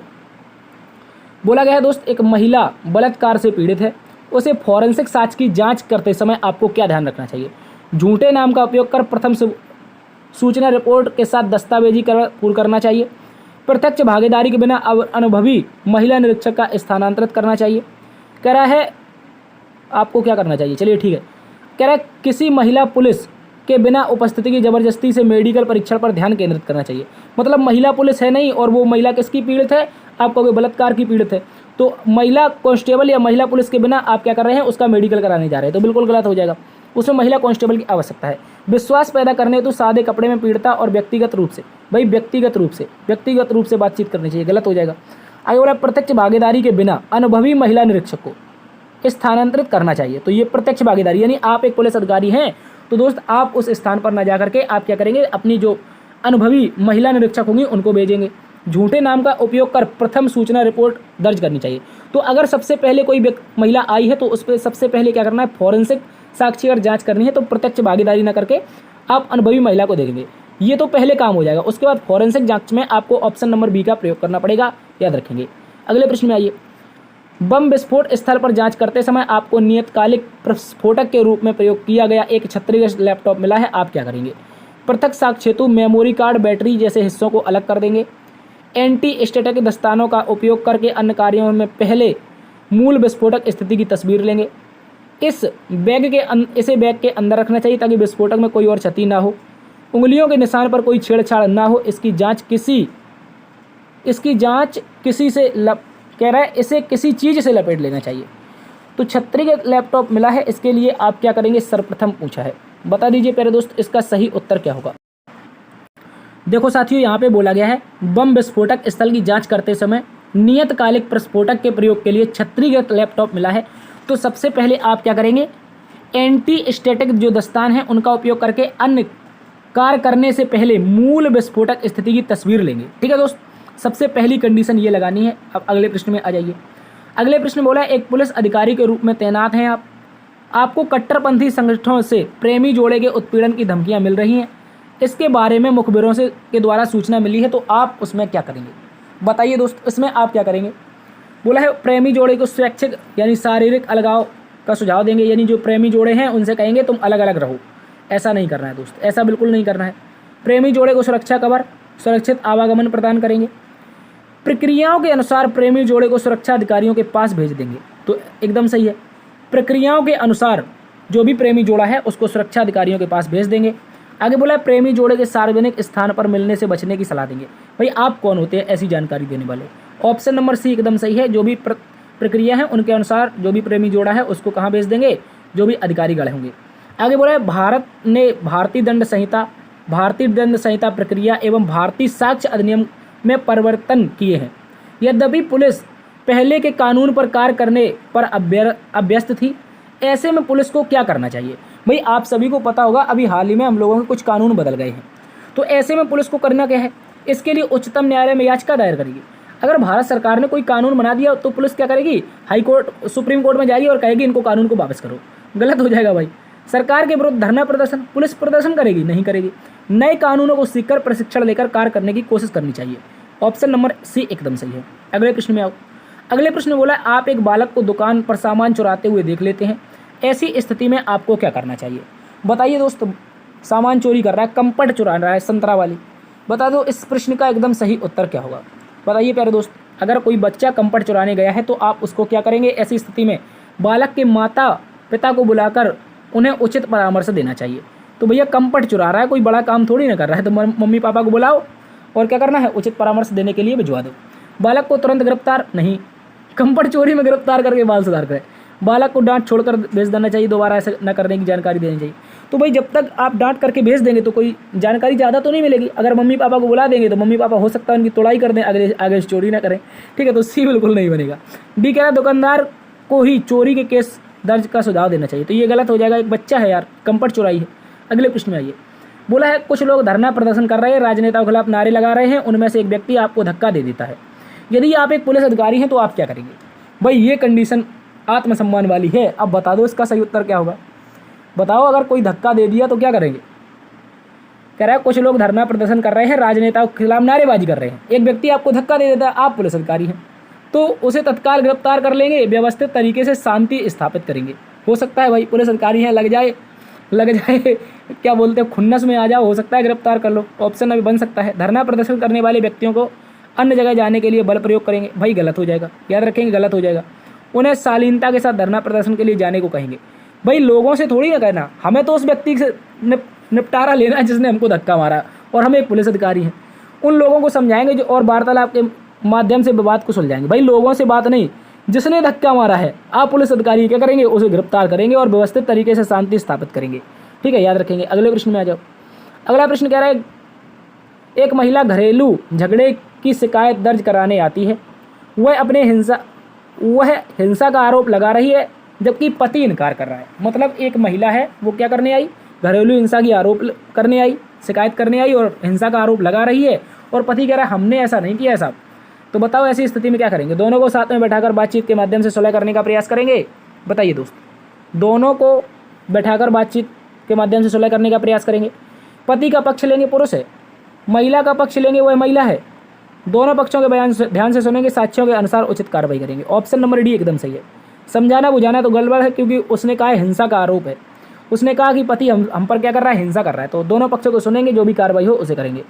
अगले प्रश्न में आप ड्यूटी पर तैनात है, उस दौरान देखते हैं कि कुछ व्यक्ति सार्वजनिक रूप से नशा कर रहे हैं, आप क्या करेंगे? सार्वजनिक रूप से नशा करने वाले व्यक्तियों को नजरअंदाज कर देंगे, गलत हो जाएगा। लोगों को सुरक्षा पर ध्यान में रखते हुए उचित कार्रवाई करेंगे, लोगों की सुरक्षा को ध्यान में रखते हुए उचित कार्रवाई करेंगे, बन सकता है। सार्वजनिक रूप से नशा करने वाले व्यक्तियों को गिरफ्तार कर लेंगे, ये भी हो सकता है दोस्त। पूछा था क्या करेंगे, अच्छा क्या करेंगे, तो देखते हैं क्या करते हैं। उचित कार्रवाई करेंगे, गिरफ्तार कर लेंगे। भाई गिरफ्तार कर लेंगे, कार्रवाई और गिरफ्तार में कुछ गड़बड़ लग रहा है मुझे। कह रहा है सार्वजनिक रूप से नशा करने वाले व्यक्तियों को पुनर्वास कार्यक्रमों में जोड़कर उनकी सहायता करेंगे, ये गलत हो जाएगा भाई। ठीक है, ऑप्शन नंबर बी एकदम सही है।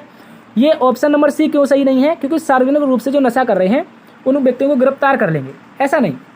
लोगों की जो सुरक्षा है, क्योंकि सार्वजनिक स्थानों पर लोग रहते हैं, और उनकी सुरक्षा को ध्यान में रखते हुए जो भी उचित कार्रवाई हो आप वो कार्रवाई करना, याद रखेंगे।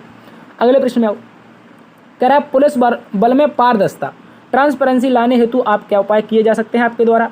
शिकायत निवारण प्रणाली को मजबूत किया जाना चाहिए, बिल्कुल सही है भाई। पुलिस गतिविधियों की जानकारी जनता हेतु उपलब्ध कराना चाहिए, सही है। पुलिस अधिकारियों के सार्वजनिक जांच सुनिश्चित करना चाहिए, बिल्कुल सही है। यानी कि ऑप्शन नंबर डी बिल्कुल सही है दोस्तों। क्या है? ऑप्शन नंबर डी बिल्कुल सही है। पारदर्शिता लाने के लिए ये सारी प्रक्रिया आपको करनी पड़ेगी। आगे बोला है दिए गए पुलिस रैंक में उच्च क्रम वाले से निचले क्रम में, अभी देखो हम निचले से उच्च में व्यवस्थित कर रहे थे, अब उच्च से निचले में करना है, तो ये आप कर लोगे क्या? जल्दी से बता दो, कर लोगे क्या? प्रतिसार निरीक्षक जैसे हम क्या बोलते थे, आईटी बोलते थे, ये तो गलत हो जाएगा क्योंकि इसमें पुलिस अधीक्षक भी दिया है। प्रतिसार निरीक्षक नीचे होता है। अब देखो सबसे पहले आएगा पुलिस अधीक्षक, फिर आएगा पुलिस उपाधीक्षक, फिर आएगा प्रतिसार निरीक्षक, फिर आएगा उप निरीक्षक। ठीक है, याद रखेंगे। तो ऑप्शन नंबर डी बिल्कुल सही है। देखो ये है आपका एसपी, ये है आपका डीएसपी, और ये कौन है? ये आपका है, आप कह सकते हैं इसको एसएचओ कह सकते हैं। क्या कह सकते हैं? एसएचओ कह सकते हैं। और ये आपका एसआई है। तो ये एकदम क्रम सही है, बड़े से छोटे का। अगले प्रश्न में आ जाओ। अगले प्रश्न में बोला आपको अपराधियों को पकड़ने हेतु एक मिशन के दौरान अज्ञात क्षेत्रों में प्रवेश करना है, तो आप काफ़ी जोखिमपूर्ण है, ऐसी स्थिति में क्या करना है?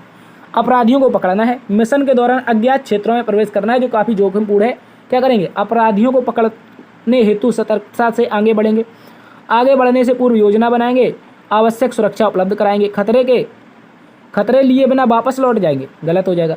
अपने साथी अधिकारियों से आज्ञा पालन करने को कहेंगे, अपने साथी अधिकारियों की आज्ञा पालन करेंगे। बताओ इस प्रश्न का उत्तर क्या होगा?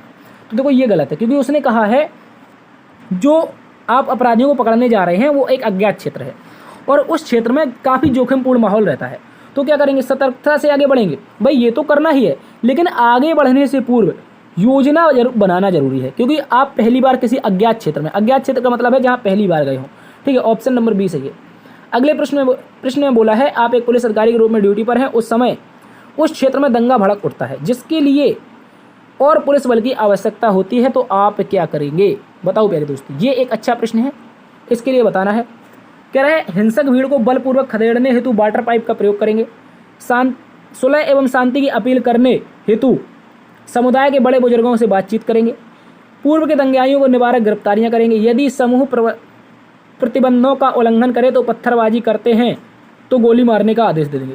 भाई सीधा गोली मार दो, गलत हो जाएगा। पूर्व के दंगाइयों की निवारक गिरफ्तारियां करेंगे। शांति सुलह की अपील हेतु समुदाय के बड़े बुजुर्गों की प्यारे दोस्तों क्या करना है, बड़े बुजुर्गों के साथ बातचीत करनी है। तो हो सकता है भाई डी तो सीधा सा गलत हो गया है, बलपूर्वक खदेड़ना है तो ये भी गलत हो गया है। ठीक है, दंगा भड़क उठा है, वाटर पाइप का प्रयोग गलत हो रहा है। ठीक है, सुलह एवं शांति की अपील करने हेतु समुदाय में बड़े बुजुर्गों से बातचीत करनी चाहिए। अच्छा, जो दंगा कर रहे हैं उनमें से जो लोग हैं बड़े, उन लोगों से हमें बातचीत करनी चाहिए और शांति की अपील करनी चाहिए। हो सकता है दोस्तों, कोई गलत नहीं है इसमें, नेगेटिव वर्ड नहीं है। पूर्व के दंगाइयों की निवारक गिरफ्तारियां, अरे पूर्व जो दंगा करते थे हो सकता है उस दंगे में शामिल ना हो, तो डी एकदम सही हो जाएगा दोस्तों, डी एकदम सही हो जाएगा। याद sorry B, option number B सही हो जाएगा। जो भी बड़े बुजुर्ग हैं उनकी हम मदद लेंगे इसमें। ठीक है, अगले प्रश्न में आ जाओ। बोला है आप एक पुलिस अधिकारी के रूप में ड्यूटी पर हैं, अस्पतालों में नवजात शिशु चोरी के अन्य मामलों को रोकने हेतु आप क्या करेंगे? तो भाई ये तो हमने बताया था आपको, क्या करना है, प्रसव रूम में प्रवेश और निकास में चारों ओर सीसीटीवी फीड करनी है और उसका विश्लेषण करना है। ठीक है, अगले प्रश्न में आ जाओ। अगले प्रश्न बोला है आपके नेतृत्व से एक बंधक संकट ऑपरेशन अंतिम चरण पे है। आपके नेतृत्व में एक बंधक संकट ऑपरेशन अंतिम चरण में है। इस दौरान आपकी पत्नी का एक्सीडेंट हो जाता है, ऐसी स्थिति में क्या करना है? तीसरी बार करवा रहा हूँ क्वेश्चन। पहली बार में बच्चा था, दूसरी बार में बच्ची थी, तीसरी बार में पत्नी आ गई। कह रहा है अपने नीचे से पंक्ति के समक्ष अफसर को पूरी बागडोर सौंप देंगे। गलत, क्योंकि आपके नेतृत्व में चल रही है कार्रवाई। टीम के ऑपरेशन की जिम्मेदारी को कार्यों को रणनीतिक रूप से बांटना चाहिए, रणनीतिक रूप से बांटना चाहिए। अगर एक पत्नी है, पत्नी अगर पति धर्म निभाना चाहते हैं तो बांट दो। अपने डिप्टी को परिचालन की रणनीति सौंपनी चाहिए, परंतु अधिकार अपने पास रखनी चाहिए। तो ये भी गलत हो जाएगा। क्यों सौंपोगे भैया? क्योंकि आप एक क्या हैं, आप नेतृत्व कर रहे हैं, तो आप सौंपेंगे नहीं, अधिकार पूरे के पूरे अपने साथ रखेंगे, कुछ नहीं रखेंगे। ठीक है, ये भी गलत हो जाएगा। ऑपरेशन सुलझाने समाप्ति तक परिवार केंद्र व्यक्तिगत समाचार छुपाना चाहिए। हमने कहा समाचार छुपाना नहीं है दोस्त, समाचार छुपाना नहीं है। तो करना क्या है, अपने से नीचे पंक्ति के समक्ष ऑफिसर को पूरी बागडोर सौंपेंगे। पूरी बागडोर मुझे गड़बड़ लग रही है भाई, पूरी बागडोर नहीं सौंपनी चाहिए भाई, पूरी बागडोर नहीं सौंपनी चाहिए, ये गलत हो गया। जिम्मेदारियों के बीच कह रहा है टीम के बीच ऑपरेशन की जिम्मेदारियों कार्यों को रणनीतिक रूप से बांटना चाहिए। तो ये बन सकता है, ऑपरेशन में रणनीतिक रूप से टीम को बांटना चाहिए, बन सकता है। डिप्टी को परिचालन रणनीति सौंपनी चाहिए, परंतु अधिकार अपने पास रखने चाहिए। बताओ प्यारे दोस्त, इस प्रश्न का उत्तर क्या हो जाएगा आपके अनुसार? जल्दी से बता दो, मुझे इस प्रश्न में कुछ गड़बड़ लग रही है। देखो मेरी बात को समझो, सीधा सीधा उसमें लिखा है एक बंधक संकट ऑपरेशन का आप नेतृत्व कर रहे हैं। तो जो भी ऑपरेशन जब तक समाप्त ना हो जाए, जो भी परिवार यानी व्यक्तिगत समाचार हैं, परिवार केंद्रित हैं, उनको छुपा लेंगे। ठीक है, क्योंकि एक बंधक संकट ऑपरेशन अंतिम चरण में है। ठीक है दोस्त, याद रखेंगे ऑप्शन नंबर डी इसका सही माना गया आयोग के द्वारा। लेकिन मुझे लगता है, पता है ना, इसमें पूरी की पूरी, क्योंकि आपकी पत्नी है, एक्सीडेंट हो जाता है, और उसमें यह भी नहीं कहा है कि परिवार वाली अपेक्षा, यहाँ पर ऑप्शन नहीं है परिवार से अपेक्षा करनी चाहिए ऐसी। तो मुझे लगता है कि ये डी ना होकर के डिप्टी को परिचालन रणनीति सौंपेंगे, और परंतु जो कुछ अधिकार हैं अपने पास रखेंगे और उसके बाद इसको मेंटेनेंस करते रहेंगे। ऑप्शन नंबर सी बन सकता है यार, इसमें कोई नेगेटिव वर्ड नहीं है। लेकिन आयोग ने जो माना है ऑपरेशन सुलझने तक बिल्कुल क्या करना है, परिवार केंद्रित समाचार खत्म कर देने हैं। अब अगले प्रश्न में देखते हैं। सार्वजनिक हित एवं निजी हितों को संघर्षात्मक स्थिति में समाज का वर्चस्व तबका निजी हितों को अधिक महत्व देने लगता है, जिसके परिणाम स्वरूप समाज में विषमता की नींव पड़ती है। ऐसी स्थिति में एक पुलिस अधिकारी के रूप में आपका क्या दायित्व है? प्यारे दोस्त, उसने सीधा बोला है जब सार्वजनिक हित हों और निजी हित हों, ऐसे में जो भी समाज होता है वो क्या करता है, अपने हितों को साधने लगता है। कोई भी अपने हितों को जब साधेगा तो क्या होगा, समाज में विषमता की नींव पड़ेगी, और विषमता की नींव पड़ेगी तो प्यारे दोस्त याद रखेंगे इसमें फूट हो सकती है, लड़ाइयाँ हो सकती हैं। तो ऐसी स्थिति में एक पुलिस अधिकारी हैं, आप इसमें क्या करेंगे दोस्त, जल्दी से बताइए, आपके अनुसार क्या होना चाहिए? कह रहा है वर्चस्वशील तबके के लोगों को गिरफ्तार करेंगे। गिरफ्तार क्यों करेंगे भाई? अभी तो उसने केवल संघर्षात्मक और सार्वजनिक हित, जो निजी हित हैं और सार्वजनिक हित हैं, ये इनका टकराव हो रहा है, गिरफ्तार क्यों करेंगे? कह रहा है निजी हित साधने वाले लोगों पर कानूनी कार्रवाई करेंगे। मैंने वही कहा, जब भी आपको ऐसी कार्रवाई करनी हो तो आप इससे थोड़ा बचिए और आगे के ऑप्शन पर ध्यान केंद्रित कीजिए। बुरा है परस्पर सामाजिक समन्वय स्थापित करते हुए कानून की रक्षा करें। तो भाई ये एकदम सही हो जाएगा। तो वो करना क्या है, जो भी सार्वजनिक हित हैं और निजी हित हैं, इन दोनों को परस्पर में समन्वय स्थापित करना है इनमें, और इस आधार पर कानून की रक्षा करनी है। ऑप्शन नंबर सी एकदम सही है। अगले प्रश्न में आइए। बोला है आपकी ड्यूटी एक विरोध प्रदर्शन के नियंत्रण को करने में लगाई गई है। विरोध प्रदर्शन ज़्यादातर शांतिपूर्ण ढंग से चल रहा है। कैसा चल रहा है? शांतिपूर्ण ढंग से। परंतु कुछ प्रदर्शनकारी सड़क पर जाम कर यातायात को बाधित करते हैं। ऐसी स्थिति में आप क्या करेंगे? तो दोस्तों याद रखना है, ऐसे में आपको क्या करना है? यातायात को डाइवर्ट करेंगे। यातायात डाइवर्ट नहीं करना है भाई। पुलिस बल का प्रयोग कर प्रदर्शनकारियों को सड़क से हटाएंगे। भाई उसमें कहा है ज़्यादातर प्रदर्शनकारी क्या कर रहे हैं? शांतिपूर्ण ढंग से अपना प्रदर्शन कर रहे हैं। तो पहला गलत कर दिया। और उसमें क्या करना है? प्रदर्शनकारियों को बलपूर्वक हटाएंगे। बलपूर्वक, क्योंकि उसमें कुछ शांति से प्रदर्शन कर रहे हैं तो उनको बलपूर्वक हटा देंगे। ऐसा नहीं होगा। प्रदर्शनकारियों के नेताओं से बातचीत करेंगे, उन्हें मार्ग से हटने के लिए राजी करेंगे। तो इसमें कहीं कोई भी गलत बात नहीं है। दुकानों को बंद कराएंगे। बंद कराएंगे मतलब नेगेटिव वर्ड, ठीक है, गलत हो जाएगा। ऑप्शन नंबर सी एकदम सही है दोस्त। अगले प्रश्न में आ जाओ। आप एक इंटरनेट में साइबर अपराध की रोकथाम के बारे में एक जागरूकता कार्यक्रम चला रहे हैं। आपको किस बात पर विशेष जोर देना चाहिए? बताओ दोस्तों, क्या जोर दोगे? साइबर अपराध करने वालों को पकड़ने हेतु आधुनिक तकनीक का प्रयोग करेंगे। उसने कहा है कि साइबर अपराध में रोकथाम के लिए जागरूकता कार्यक्रम चला रहे हैं, तो पकड़ने हेतु की बात कहाँ से आ गई? साइबर अपराध को पकड़ने वालों को कहाँ से बात आ गई? आप तो जागरूकता अभियान चला रहे हैं। इंटरनेट का उपयोग कम करने हेतु लोगों को प्रोत्साहित करेंगे। भाई लोगों को इंटरनेट कम करवाने वाले आप होते कौन हैं? बताइए। वो तो उनकी निजता का अधिकार है। इंटरनेट भी उनका एक मौलिक अधिकार है आर्टिकल 19(1)(a) के तहत। कह रहा है साइबर कैफ़े चलाने वालों पर सख्त कार्रवाई। साइबर कैफ़े वालों पर कार्रवाई क्यों करनी? कह रहा है मजबूत पासवर्ड बनाने और संदिग्ध लिंक पर क्लिक न करने के बारे में लोगों को जागरूक करेंगे। वही तो कह रहा है जागरूकता कार्यक्रम। जागरूकता कार्यक्रम का मतलब सीधा सा है मजबूत पासवर्ड बनाओ और जो भी ऐसी लिंक हो उन पर टच ना करें। अगले प्रश्न में आइए।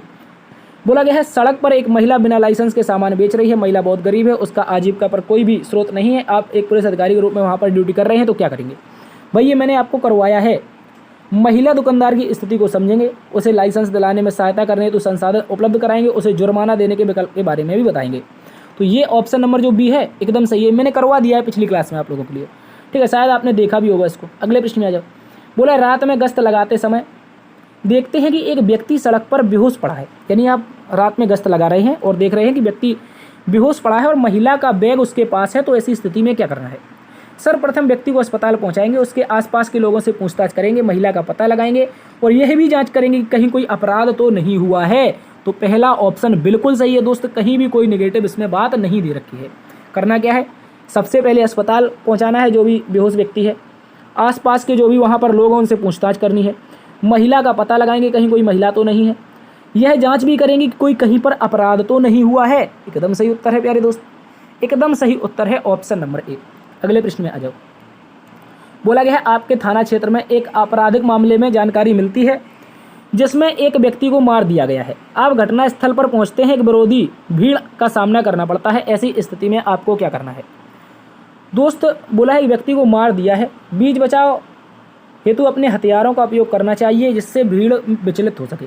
हथियारों का उपयोग करना चाहिए। पुलिस अधिकारी के रूप में है, थाना क्षेत्र में है आपके, आप पुलिस अधिकारी वहाँ पर जा रहे हैं, हथियारों का प्रयोग करेंगे। कोई व्यक्ति मर गया, हथियारों का प्रयोग पुलिस कभी नहीं करती है। अपराधियों को गिरफ्तार कर विरोधी भीड़ के साथ संवाद करके उन्हें समझाएंगे, उनके साथ न्याय होगा। क्या कह रहा है कि अपराधियों को गिरफ्तार करेंगे और भीड़ को समझाएंगे कि भीड़ के साथ संवाद स्थापित करेंगे और समझाएंगे कि उनके साथ न्याय होगा। तो कहीं भी कोई गलत बात नहीं। अगर कोई व्यक्ति मरा है तो पुलिस आश्वासन देती है कि आपको पूरी तरह से पूर्णतः न्याय मिलेगा, आप एक बार हमारा सहयोग कीजिए, किसमें? इन्वेस्टिगेशन में। विरोधी भीड़ को हटाने के लिए पुलिस बल का प्रयोग करेंगे। भाई किसी का कोई मर गया है तो ऐसी स्थिति में विरोधी भीड़ को हटाने के लिए पुलिस बल का प्रयोग नहीं किया जाता है। विरोधी भीड़ के सभी व्यक्तियों को गिरफ्तार कर लेंगे, ये भी गलत बात है, ठीक है, ये भी गलत है। तो ऑप्शन नंबर बी, कहीं से कोई गलती नहीं है इसमें। अगले प्रश्न में आ जाओ। अगला प्रश्न दोस्त आपसे कह रहा है आपके मुखबिर ने एक आतंकवादी संगठन के बारे में जानकारी प्राप्त की है जो शहर में इलाके में धमाके की योजना बना रहा है। शहर के इलाके में धमाके की योजना बनाने वाले के क्या करेंगे आप लोग? बताओ आपको करना क्या है? लोगों को सूचित करेंगे, उन्हें सतर्क रहने के लिए कहेंगे। बताइए, लोगों को सूचित करेंगे, सतर्क रहने के लिए कहेंगे? ऐसा बिल्कुल नहीं है, बम से उड़ाने की धमकी दी गई है। संभावित धमाके के स्थान की सुरक्षा सकारात्मक कदम उठाएंगे, तथ्यों को लोगों को सुरक्षित रखेंगे। भाई संभावित धमाके के स्थान अभी पता चला है कि उसने कहा शहर में एक धमाके की योजना है। एक्चुअली इसका कोई एग्जैक्टली स्थान नहीं है, तो ये गलत हो जाएगा। संभावित धमाके के स्थान कह रहा सुरक्षा बलों को तत्काल बुलाएंगे, आतंकवादियों को गिरफ्तार करने का प्रयास करेंगे। ऑप्शन नंबर सी एकदम सही है। साथ ही ऑप्शन नंबर सी एकदम सही है, आतंकवादियों को गिरफ्तार करें, उनकी योजना को विफल करें। ये गलत है, अभी पकड़े नहीं हैं, गिरफ्तार करने का प्रयास करेंगे। ऑप्शन नंबर सी एकदम सही है। 58 नंबर में आ जाइए। दोस्त बोला है पुलिस उप महानिरीक्षक का पद चिन्ह क्या है, तो यहाँ पर मैंने बनाया है एक नेशनल एम्बलम है, 3 स्टार हैं, एक राष्ट्रीय प्रतीक है, 3 सितारे हैं। ये कौन है? पुलिस उप महानिरीक्षक, इसे हम बोलते हैं DIG। क्या बोलते हैं? DIG बोलते हैं, याद रखेंगे। क्या होता है? DIG होता है। एक नेशनल एम्बलम, 3 स्टार, एकदम सही उत्तर है। अगले प्रश्न में आइए दोस्त, इस प्रश्न का आप सभी जल्दी से उत्तर बता दो, क्या होगा इस प्रश्न का एकदम सही जवाब। देखिए साथियों, आपसे बोला गया है आप एक जांच अधिकारी हैं, सांप्रदायिक दंगों के आरोपी व्यक्ति जो कि राजनीतिक पैठ रखता है आपको रिश्वत की पेशकश करते हुए आरोप वापस लेने का आग्रह करता है। साथ ही ये क्वेश्चन हमने आपको करवाया था, शायद 4था या 5वां क्वेश्चन था। उसमें बोला गया है कि आप एक जांच अधिकारी हैं, जो भी दंगे हुए हैं उनमें एक आरोपी व्यक्ति आपको पता चला है, लेकिन वो राजनीतिक पैठ रख रहा है, तो आपसे रिश्वत लेने की पेशकश करता है और आपसे जो आरोप है उसको वापस लेने की कोशिश करता है। तो आप क्या करेंगे? आरोपी व्यक्ति को हानि पहुंचाने वाले किसी भी सबूत के रिकॉर्ड को निकाल देंगे। क्या करेंगे आप लोग? जल्दी से बताओ। अगर आप ईमानदार जांच अधिकारी हैं तो कभी भी जो भी सबूत होंगे उनको वापस खराब नहीं करेंगे, यानी रिकॉर्ड से बाहर नहीं निकालेंगे। बोला है बिना प्रलोभन के प्रक्रिया के अनुसार निष्पक्ष जांच करनी चाहिए। जांच अधिकारी का सीधा सा काम है निष्पक्ष जांच। ऑप्शन नंबर बी एकदम सही है। अगला वाला तो सब गलत है। आगे बोला गया है एक पुलिस अधिकारी के रूप में आप पर्याप्त चेतावनी देने के पश्चात हिंसक भीड़ पर आंसू गैस के गोले का प्रयोग करते हैं। दिशा निर्देशों के अनुसार तितर बितर करने के बाद इनमें से कौन सी कार्यवाही गलत होगी? साथ ही एक प्यारा सा क्वेश्चन है, आप एक पुलिस अधिकारी के रूप में आपने पर्याप्त चेतावनी दी, फिर भी हिंसक भीड़ नहीं मानी तो आपने आंसू गैस के गोले छोड़ दिए। उसके बाद भीड़ तितर बितर हुई, तो इसके बाद आप जो कार्रवाई करेंगे उनमें से ऐसी कौन सी कार्रवाई होगी जो क्या होगी? वो गलत होगी। बताइए कौन सी कार्रवाई गलत होगी? कह रहा है चोटग्रस्त व्यक्तियों को चिकित्सीय सहायता प्रदान करना। तो ये क्या, ये कार्रवाई गलत होगी? बिल्कुल सही, ये गलत नहीं होगी दोस्त, ये गलत नहीं होगी, ये तो सही है, ये कार्रवाई तो सही है। उसने पूछा कौन सी गलत होगी, तो कह रहा उपद्रवी को पहचान करने के लिए वीडियोग्राफी करना, तो ये भी कार्रवाई सही है। गलत कार्रवाई पूछिए। घटना स्थल पर बचे लोगों को निरुद्ध करना। निरुद्ध करना का मतलब क्या है? निरुद्ध करने से मतलब क्या है दोस्त? यहाँ पर ऑप्शन नंबर सी सही हो सकता है क्या? मुझे नहीं लग रहा। क्षेत्र में मीडिया के प्रवेश को अनुमति देना। भाई आंसू गैस के गोले छूट गए, भीड़ तितर-बितर हो गई, तो क्या आप मीडिया को प्रवेश नहीं देंगे? आपको वो जरूर देंगे। तो अब एक विकल्प ऐसा बच रहा है कि घटना स्थल पर बचे लोगों के निरुद्ध करना। निरुद्ध करने का मतलब है यहाँ पर जो भी लोग बचे हैं उनको पकड़ करके उनको जेल में डाल दो और सारा का सारा अपराध उन्हीं के ऊपर मर दो। तो ये पुलिस के बाद सबसे गलत कार्रवाई होती है, इस बात को याद रखेंगे। यानी कि हो सकता है कोई व्यक्ति दूसरी जगह से आ रहा हो और घटना स्थल पर आपको मिल जाए, आप उसको पकड़ के जेल में डाल दो, तो ये गलत होती है दोस्त, याद रखेंगे। ये कार्रवाई आपको नहीं करनी है। और उसने पूछा कौन सी गलत कार्रवाई है? Option number C. अगले प्रश्न में आइए। बोला गया है सांप्रदायिक पुलिसिंग में कौन सा ऐसा कार्य है जो अधिक प्रभावित करता है? सांप्रदायिक पुलिसिंग में अधिक प्रभावित करने वाला सबसे अच्छा कार्य कौन सा है? अपराध को रोकने के लिए पुलिस बल की संख्या को बढ़ा देना। तो ये सामुदायिक पुलिसिंग थोड़ी ना हुई, सामुदायिक पुलिसिंग थोड़ी नहीं हुई, ये तो गलत हो गया। लोगों के द्वारा शिकायतों का शीघ्र निस्तारण करने की प्रक्रिया करना। तो सामुदायिक पुलिसिंग में पूछा ऐसा अधिक प्रभावित कार्य कौन सा है? तो ये सही हो सकता है, ये सही हो सकता है। समस्याओं को रोकने हेतु वहाँ निवासियों को विश्वास और सामंजस्य बिठाना। कह रहा वहाँ के जो भी निवासी हैं समस्या को रोकने हेतु उनके बीच में विश्वास और सामंजस्य बिठाना एकदम सही हो जाएगा। प्यारे दोस्त, अगर सामुदायिक पुलिसिंग करनी है, सामुदायिक पुलिसिंग का मतलब होता है लोगों से मिलजुल कर अपने गुप्तचर वगैरह जो होते हैं उनको रख करके उनके माध्यम से आपको जो भी केसेस हैं उनको सॉल्व करना है। तो समस्याओं को रोकने हेतु जो भी निवासी हैं उनका विश्वास और सामंजस्य आपको जीतना होगा। इस तरह से आपका ऑप्शन नंबर सी सही है। आगे बोला है आप एक सादे कपड़े में गुप्त ऑपरेशन सिटिंग ऑपरेशन चला रहे हैं। इस दौरान आपको एक संदिग्ध व्यक्ति किसी अन्य संदिग्ध व्यक्ति को रिश्वत देते हुए देखते हैं। यानी कि दो संदिग्ध व्यक्ति आपको मिले हैं, एक दूसरे को रिश्वत दे रहे हैं और आप एक गुप्त ऑपरेशन की तलाश में हैं, गुप्त ऑपरेशन कर रहे हैं, सर्च ऑपरेशन। बताइए प्यारे दोस्त, ऐसी स्थिति में आप क्या करेंगे? कह रहा है कि संदिग्ध व्यक्ति को चेतावनी देंगे और उसे रिश्वत लेने से रोकेंगे। भाई आप क्या कर रहे हैं? एक सिटिंग ऑपरेशन कर रहे हैं, तो आप सीधे जाकर के उसको मना थोड़ी ना करेंगे। कह रहा है रिश्वत देने वाले व्यक्ति को तुरंत गिरफ्तार कर लेंगे। रिश्वत देने वाले को क्यों? जो दे रहा है और जो ले रहा है दोनों को करना चाहिए, तो एक को नहीं, गलत हो जाएगा। इस घटना में जानबूझकर अनदेखी कर देंगे। भाई घटना पे अनदेखी क्यों करेंगे? आप गुप्त ऑपरेशन के दौरान कोई भी घटना को अनदेखी करेंगे? नहीं करेंगे, तो सी तो गलत हो गया। अब बच रहा है डी, तो डी को हम सही लगा देंगे। क्या डी कह रहा है प्यारे दोस्त? गुप्त ऑपरेशन जारी रखेंगे, बाद में सबूत एकत्रित होने के पश्चात गिरफ्तार करेंगे। क्या करेंगे? सबूत एकत्रित होने के पश्चात गिरफ्तार करेंगे। अगले प्रश्न में आओ, गश्त योजना किन स्थानों पर की जानी चाहिए? बताइए, गश्त योजना है किन स्थानों पर की जानी चाहिए? जहां पर अपराधी एक साथ रहकर अपराध की योजना बनाते हों, एकांत मार्ग पर, पुल या घाट पर, अपराधियों के निवास स्थानों पर, शहर के प्रत्येक प्रवेश एवं निकास मार्ग पर। जो भी गश्ती होती है, पुलिस के द्वारा जो भी गश्त लगाए जाते हैं, शहर के प्रत्येक जो भी चौराहे हैं, गली हैं, नुक्कड़ हैं, मोहल्ले हैं, प्रमुख स्थान हैं, उन पर जो भी निष्कास मार्ग है उन सभी पर की जाती है। ऑप्शन नंबर डी सही है। अगले प्रश्न में बोला गया है, आपके द्वारा एक अल्पसंख्यक के खिलाफ कार्रवाई की जाती है। आपके द्वारा एक अल्पसंख्यक के खिलाफ कार्रवाई की जाती है, परंतु आपको लगता है कि अपराध केवल उसकी सामाजिक आर्थिक स्थिति के कारण है। ऐसी स्थिति में आप क्या करेंगे? यानी कि कोई व्यक्ति है, अल्पसंख्यक है, उसके खिलाफ आपने कार्रवाई कर दी, परंतु जो अपराध था उसको आपको लगा कि यार उसकी जो सामाजिक आर्थिक स्थिति है उसके कारण उसने हो सकता है ऐसा अपराध किया हो। तो ऐसी स्थिति में क्या करेंगे? सख्त कार्रवाई करेंगे।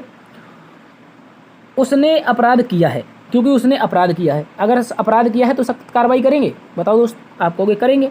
अपराध किया है तो, अगर उसने अपराध किया है तो क्या करेंगे? सख्त कार्रवाई करेंगे। तो मुझे लग रहा है हो जाना चाहिए, लेकिन गड़बड़ है, अभी इसको छोड़ते हैं। कह रहा उसके प्रति उदारता संवेदनशीलता दिखाएंगे। उदारता क्यों दिखाएंगे? अगर चोरी करी है उदारता थोड़ी ना दिखाएंगे। तो ये तो गलत हो गया और ये भी गलत हो गया। कह रहा सहानुभूतिपूर्ण कार्रवाई करते हुए उसे न्याय दिलाने हेतु मार्ग प्रदर्शित करेंगे। ये सही बन जाएगा दोस्त। क्यों? देखो मैं आपको समझाता हूँ। जैसे कोई चोर चोरी करने जाता है तो उसका हो सकता है उसको कहीं जॉब ना मिली हो, या सीधा सा मतलब समझो, आपने पुरानी फिल्में देखी हैं, एक मूवी है, उसमें क्या बोलेंगे, अपने अमरीश पुरी सर हैं, एक एसपी बने हुए हैं, बहुत पुरानी मूवी है हमारे ज़माने की। उसमें क्या होता है, एक चोर होता है, उसको बाद में वो पुलिस वाला बना देते हैं, ठीक है, परीक्षा दिलवा के। तो सहानुभूति कार्रवाई कहलाती है वो। अमरीश पुरी द्वारा जो हीरो पर की गई कार्रवाई थी वो सहानुभूति कार्रवाई थी, और उसको न्याय दिलाने के लिए मार्गदर्शित किया था उन्होंने, ठीक है। उसमें शायद बॉबी देओल करके हीरो था, और उसका बहुत ही प्यारा सा एक गाना है, बहुत फेवरेट गाना है, मुझे अभी याद नहीं आ रहा है, ठीक है। तो ऐसी कार्रवाई सहानुभूतिक कार्रवाई होती है। यदि उसकी सामाजिक आर्थिक स्थिति खराब है तो याद रखेंगे सामाजिक आर्थिक स्थिति के कारण क्या करेंगे? सहानुभूतिपूर्वक कार्रवाई करेंगे। चलिए अगले प्रश्न में आ जाइए। बोला है आपको एक कार्यक्रम में सुरक्षा कर्मी के रूप में तैनात किया गया है।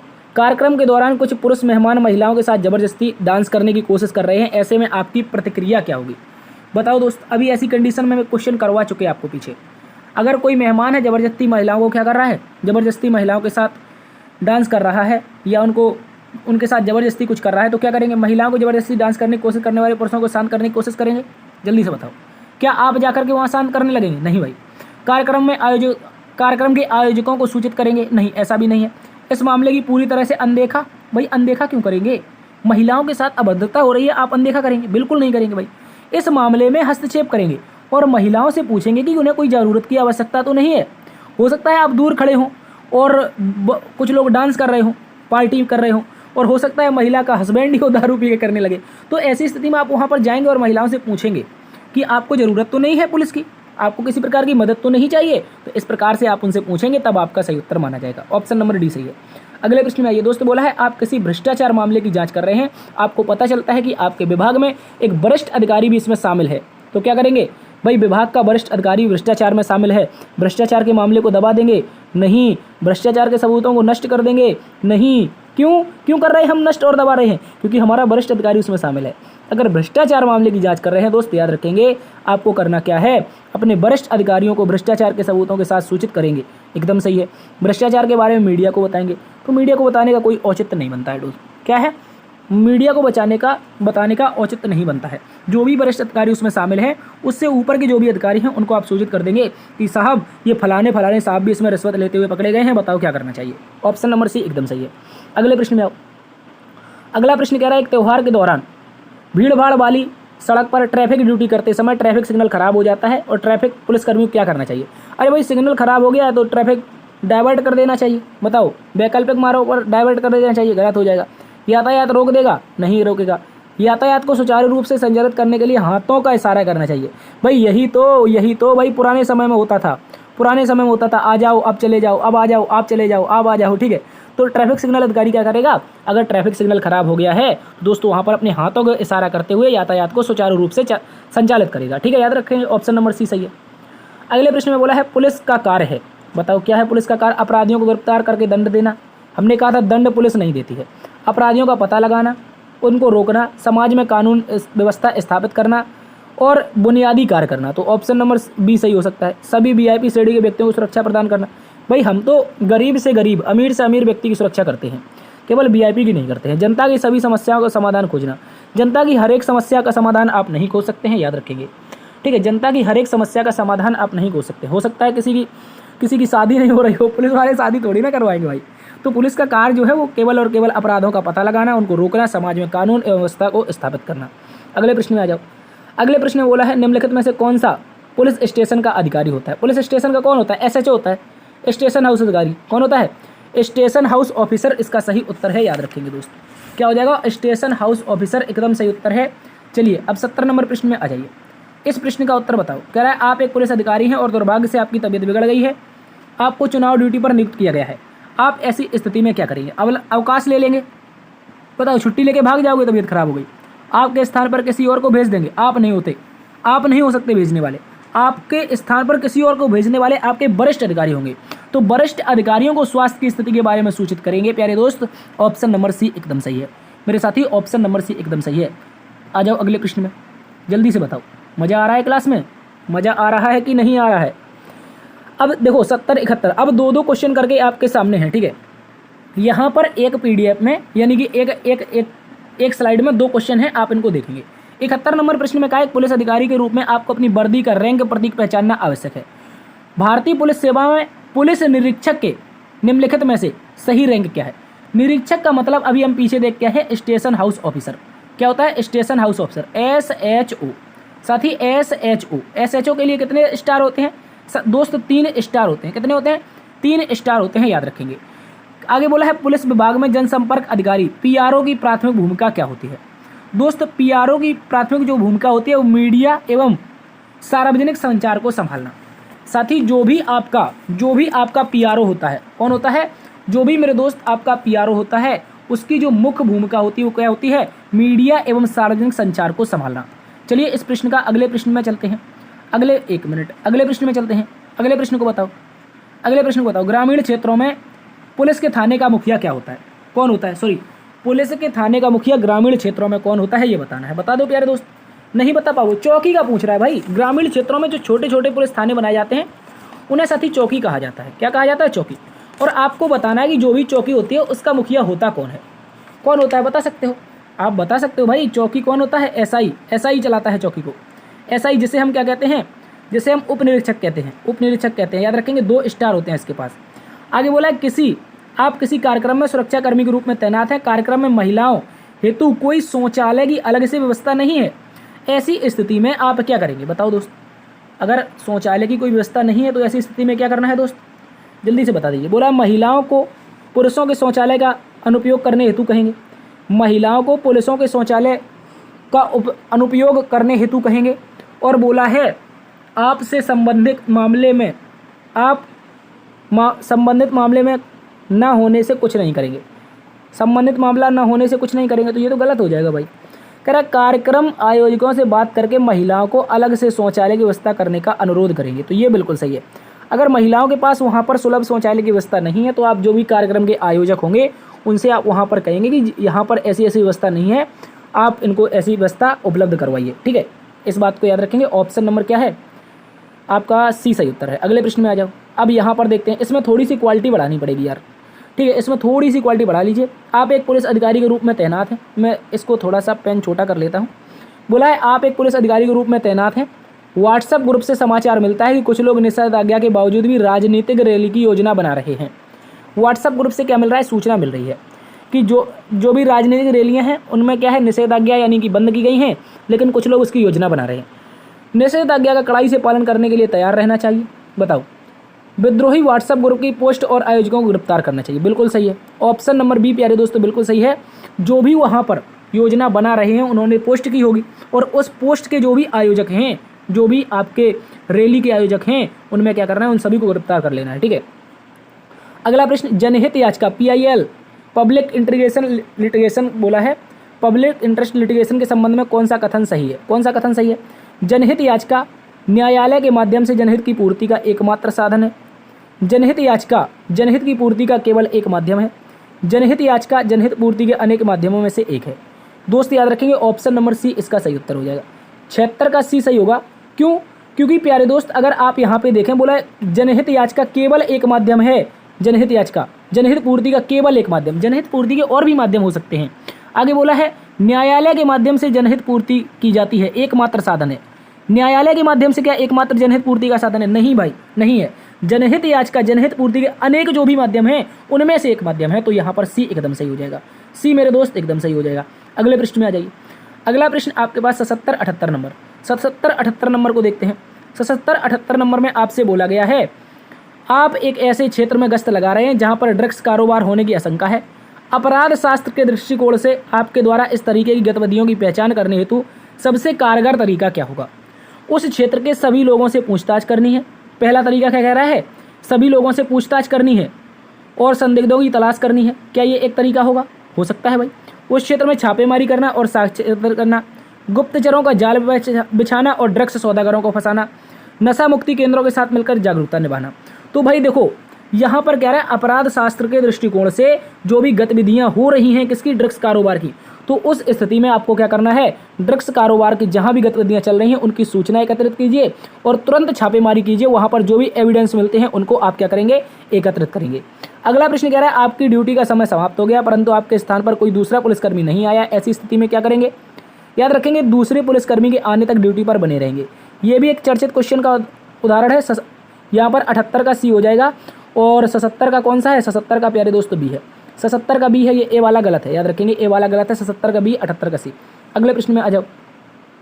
अगला प्रश्न आप लोगों से कह रहा है आप एक मिनट इसको मैं जूम कर लेता हूँ यार, अगर दिखाई ना दे रहा हो तो मैं इसको जूम कर लेता हूँ, ठीक है। अब देखो यहाँ से आप इसको देख लीजिए। कह रहा है कुछ तो गड़बड़ है, अभी दिखाई नहीं देगा यार, अभी आपको ये दिखाई नहीं देगा, फिर ये दिखाई नहीं देगा। चलिए ऐसे ही देखिए। बोला है आप किसी ऐसे मामले की रिपोर्ट लिख रहे हैं जिनमें से एक पुलिस अधिकारी के रूप में वंचित हैं। कह रहा है आप ऐसे एक मामले की रिपोर्ट लिख रहे हैं जिसमें से एक पुलिस अधिकारी भी वंचित समुदाय के साथ दुर्व्यवहार करने में आरोपी है। अभी वही कंडीशन, आपके बड़े वाले साहब भी क्या कर रहे हैं? आपके बड़े वाले साहब भी गलतियां कर रहे हैं। तो दोस्तों बताओ, कह रहा है कि आपके पुलिस अधिकारी भी जो भी वंचित समुदाय है उनके साथ दुर्व्यवहार करने के आरोप में शामिल हैं। तो क्या प्रतिक्रिया होगी? आप रिपोर्ट नहीं लिखेंगे, रिपोर्ट ना लिखवाने के लिए दबाव बनाएंगे, रिपोर्ट को गंभीर लेंगे। ये तीनों बातें गलत हैं भाई। कोई भी हो शामिल, कोई भी हो शामिल, पहला गलत है, दूसरा भी गलत है, तीसरा भी गलत है, चौथा वाला एकदम सही हो जाएगा। कह रहा है रिपोर्ट की में सच्चाई लिखेंगे भले ही वह पुलिस अधिकारी के विरुद्ध ही क्यों ना हो। एकदम सही उत्तर है। सॉरी भाई। अगले प्रश्न में आइए। 80 नंबर आपसे 80 नंबर दोस्त कह रहा है किसी भी दुर्घटना या गंभीर दुर्घटना की सूचना मिलने पर सर्वप्रथम क्या करना चाहिए? कोई भी दुर्घटना हो या गंभीर दुर्घटना हो, इसकी सूचना पर सर्वप्रथम आप क्या करेंगे? घटना स्थल पर पहुंचकर सर्वप्रथम मौजूद साक्ष्य संरक्षित करेंगे। तो भाई पहला ऑप्शन बिल्कुल सही बन सकता है। घटना स्थल पर शीघ्र पहुंचकर विषय वस्तु की जानकारी प्राप्त करके अपने बड़े अधिकारियों को सूचित करेंगे। तो ये तो गड़बड़ लग रहा है मुझे, ये तो गड़बड़ लग रहा है। दूसरे अधिकारियों को सौंपना है। कह रहा है कोई कार्रवाई करने से पूर्व वरिष्ठ अधिकारियों घटना स्थल पर पहुंचने की प्रतीक्षा करेंगे। भाई घटना स्थल पर पहुंचने की प्रतीक्षा करोगे तो जो भी घटना हुई होगी वहां पर सारे के सारे एविडेंस आपके गड़बड़ हो सकते हैं। आगे प्यारे दोस्तों बोला है डी नंबर में। डी नंबर में आपसे बोला गया है सर्वप्रथम घायलों को अति शीघ्रता से चिकित्सीय सुविधा उपलब्ध करवानी चाहिए। तो भाई डी यहाँ पर सबसे परफेक्ट है। डी सबसे परफेक्ट है क्योंकि यहाँ पर ए नंबर इसलिए मौजूद नहीं है। यहाँ पर मौजूद साक्ष्य को आप एविडेंस को एकत्रित तो करेंगे।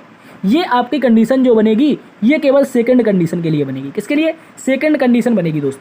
पहले आप जो भी घायल हैं उनको पहुंचाएंगे, उसके बाद एविडेंस एकत्रित करेंगे। अब अगले प्रश्न में आइए। 80-81 में आपसे बोला गया है भिखारी प्रायः सड़कों पर यातायात बाधित करते हैं उनमें से तथा लोगों को इनमें परेशानी होती है। आप भिखारियों की समस्या से कैसे निपटेंगे? बताओ दोस्त। जो भिखारी हैं वो क्या करते हैं? सड़कों पर यातायात बाधित कर देते हैं और लोगों को इसमें से परेशानी होती है। तो क्या करेंगे? भिखारियों का पुनर्वास कार्यक्रम में शामिल करके, भिखारियों को शहर से बाहर निकाल करके, भिखारियों की समस्या को नज़रअंदाज करके और भिखारियों को गिरफ्तार करके। तो गिरफ्तार नहीं करना है, नज़रअंदाज नहीं करना है, शहर से बाहर नहीं निकालना है। आपको केवल और केवल जो भी भिखारी हों उनको जो भी उनके पुनर्वास केंद्र बने हों वहाँ पर पहुँचा दीजिए। बस ऑप्शन नंबर ए सही है। अब दोस्त 82 बोला आप एक गंभीर अपराध की जाँच कर रहे हैं। आप जाँच कर रहे हैं, एक साक्षी आपको गुप्त रूप से जानकारी देता है कि आपके अपराधी घटना स्थल पर देखा है। देखो, एक आप गंभीर अपराध की जांच कर रहे हैं, लेकिन वहाँ पर जो भी एक एविडेंस करता है, जो भी आपका गवाह है, उसने गुप्त रूप से क्या करा है, जो भी अपराधी था उसको देखा है, परंतु साक्षी डरता है कि यदि पुलिस सामने आया तो उसे नुकसान पहुंचाया जा सकता है। यानी पुलिस ने अगर उसका नाम उजागर कर दिया तो नुकसान पहुंचाया जा सकता है। तो ऐसी स्थिति में साक्षी की आपको सहायता प्राप्त करनी है, तो क्या करेंगे, साक्षी से बात करके नज़रअंदाज करेंगे, जांच जारी रखेंगे। नज़रअंदाज का मतलब नेगेटिव वर्ड, साक्षी को धमकाएंगे ताकि वह समक्ष साक्ष्य प्रस्तुत कर सके। भाई धमकाओगे क्यों? अगर कोई व्यक्ति उसने देखा है तो आप ऐसी स्थिति में करोगे क्या, उसको धमकाओगे? नहीं, हम उसको धमकाएंगे नहीं भाई, ये गलत हो जाएगा। कह रहा है इस मामले में किसी अन्य अधिकारी को सौंप देंगे, ये भी गलत है। अन्य अधिकारी को थोड़ी ना सौंपेंगे, अन्य अधिकारी को नहीं सौंपेंगे। काम क्या करना है, जो भी साक्षी उसकी पहचान को गुप्त रखते हुए उससे साक्ष्य लेंगे। जो भी व्यक्ति है उसका एविडेंस, उससे एविडेंस लेंगे, लेकिन उसका ओरिजिनल नाम का प्रयोग नहीं करेंगे, ताकि प्यारे दोस्त उसकी जान माल की हानि ना हो सके। क्योंकि होता क्या है प्यारे दोस्त, होता ऐसा है कि जब भी कोई भी साक्षी यानी कि गवाह आपके गवाही देने के लिए जाता है, तो जो भी अगर दूसरी पार्टी पावरफुल है तो उसको उठवा लेती है, उसको मार देती है या मारने की धमकी देती है, ठीक है, ऐसी कंडीशन आ जाती है। तो जो भी साक्षी है उसको नाम गुप्त रूप से रखेंगे। अब अगले प्रश्न में आ जाइए। 83 नंबर में आपसे बोला गया है, 83 नंबर में साथी आप लोगों से बोला गया है, क्या बोला है, एक पुलिस अधिकारी के रूप में आपको किसी विशेष समुदाय के खिलाफ प्रोफाइलिंग, पक्षपात का आरोप लगाते हुए विरोध का सामना करना पड़ता है। आपको क्या करना है, बताइए दोस्त, क्या करना है? कह रहा है समावेशिता प्रदर्शित करने हेतु क्षेत्र बल में विविधता कोटा लागू करना चाहिए। कोटा लागू करने वाले आप कौन होते हैं भाई? कोटा लागू करने वाले कौन होते हैं? आप एक पुलिस अधिकारी हैं, किसी विशेष समुदाय के खिलाफ प्रोफाइलिंग, पक्षपात का आरोप है और उसका विरोध का सामना करना पड़ रहा है, तो ये तो गलत हो जाएगा। खतरों को रोकने हेतु निगरानी उपाय अधिक कर देने चाहिए। कार्यान्वयन अंतराल को समझने हेतु सामुदायिक चर्चा करनी चाहिए। अत्यधिक गिरफ्तारी डेटा रुझानों की समीक्षा पर विचार करना चाहिए। तो बताइए प्यारे दोस्त, आपके अनुसार इसका सही उत्तर क्या हो सकता है?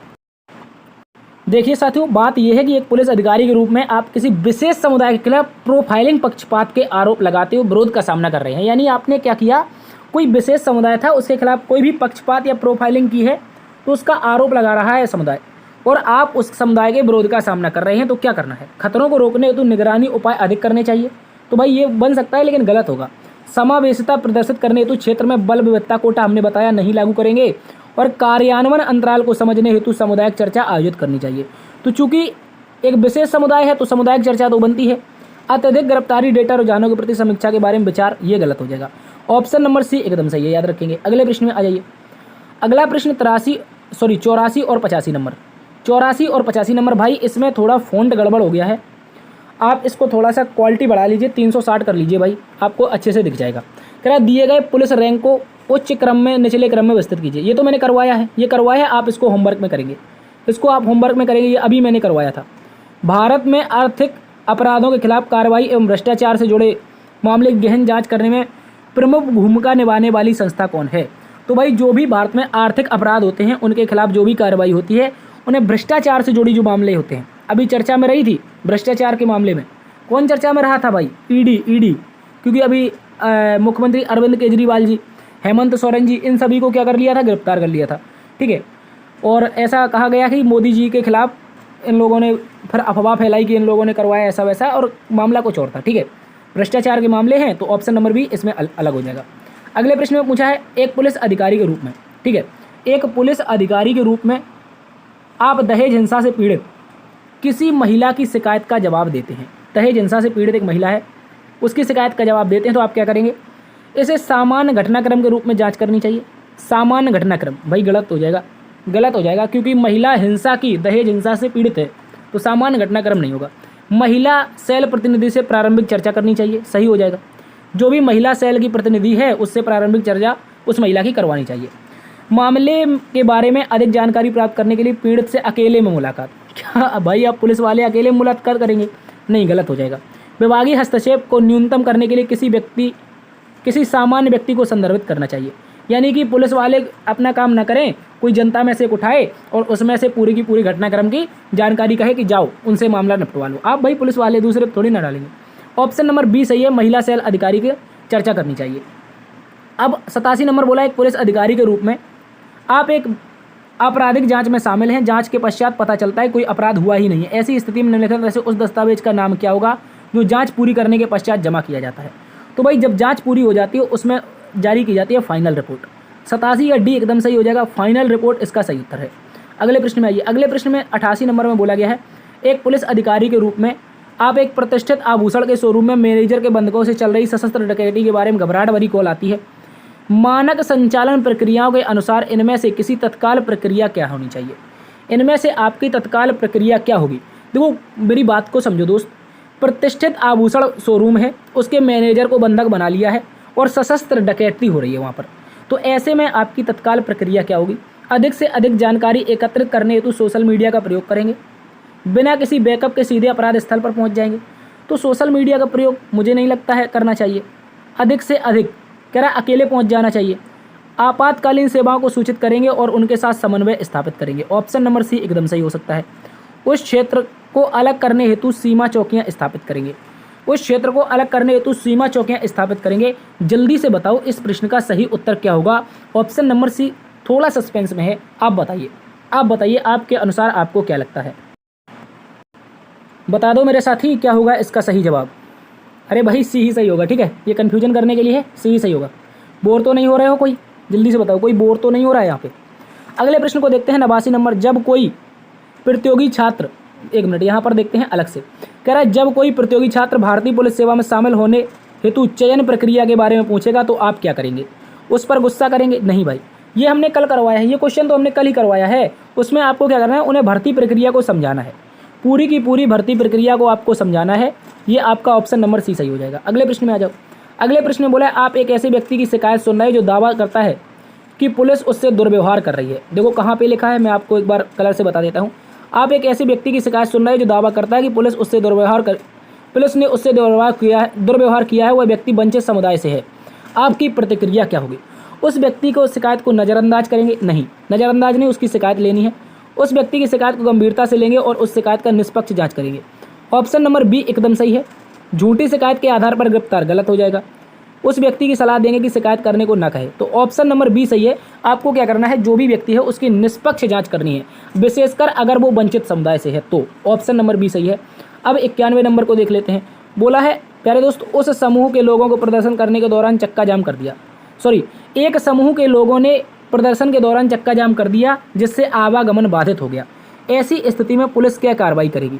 सर्वप्रथम चक्का जाम को तुरंत खत्म करवाएं और आवागमन को सुचारू रूप से चालू करें। हो सकता है ऑप्शन नंबर ए, कहीं भी नेगेटिव नहीं है। सामूहिक समझौता के माध्यम से स्थिति में समाधान कराएं, ये भी हो सकता है। समूह के नेताओं से बातचीत करें और शांति कायम करने के लिए प्रेरित करें। मार्ग बाधित करने के कारणों की जांच करें और शांति बनाए रखने हेतु उचित व्यवस्था करें। तो यहाँ पर मुझे सबसे उचित जो विकल्प है लग रहा है वो ऑप्शन नंबर डी। क्यों लग रहा है दोस्त? क्योंकि आवागमन बाधित हुआ है तो सर्वप्रथम चक्का जाम को तुरंत खत्म करवाएं। हो सकता है भाई, ये हो सकता है प्यारे दोस्त, सर्वप्रथम चक्का जाम को तुरंत खुलवाएं। तो यार ये तो बिल्कुल सही है। और डी में कह रहा है मार्ग बाधित करने वाले कारणों की जांच करें। अरे भाई, मार्ग बाधित करने वालों की कारणों की जांच करें। पहले आप क्या करें, पहले सर्वप्रथम चक्का जाम खुलवाओ, उसके बाद में जांच करेंगे।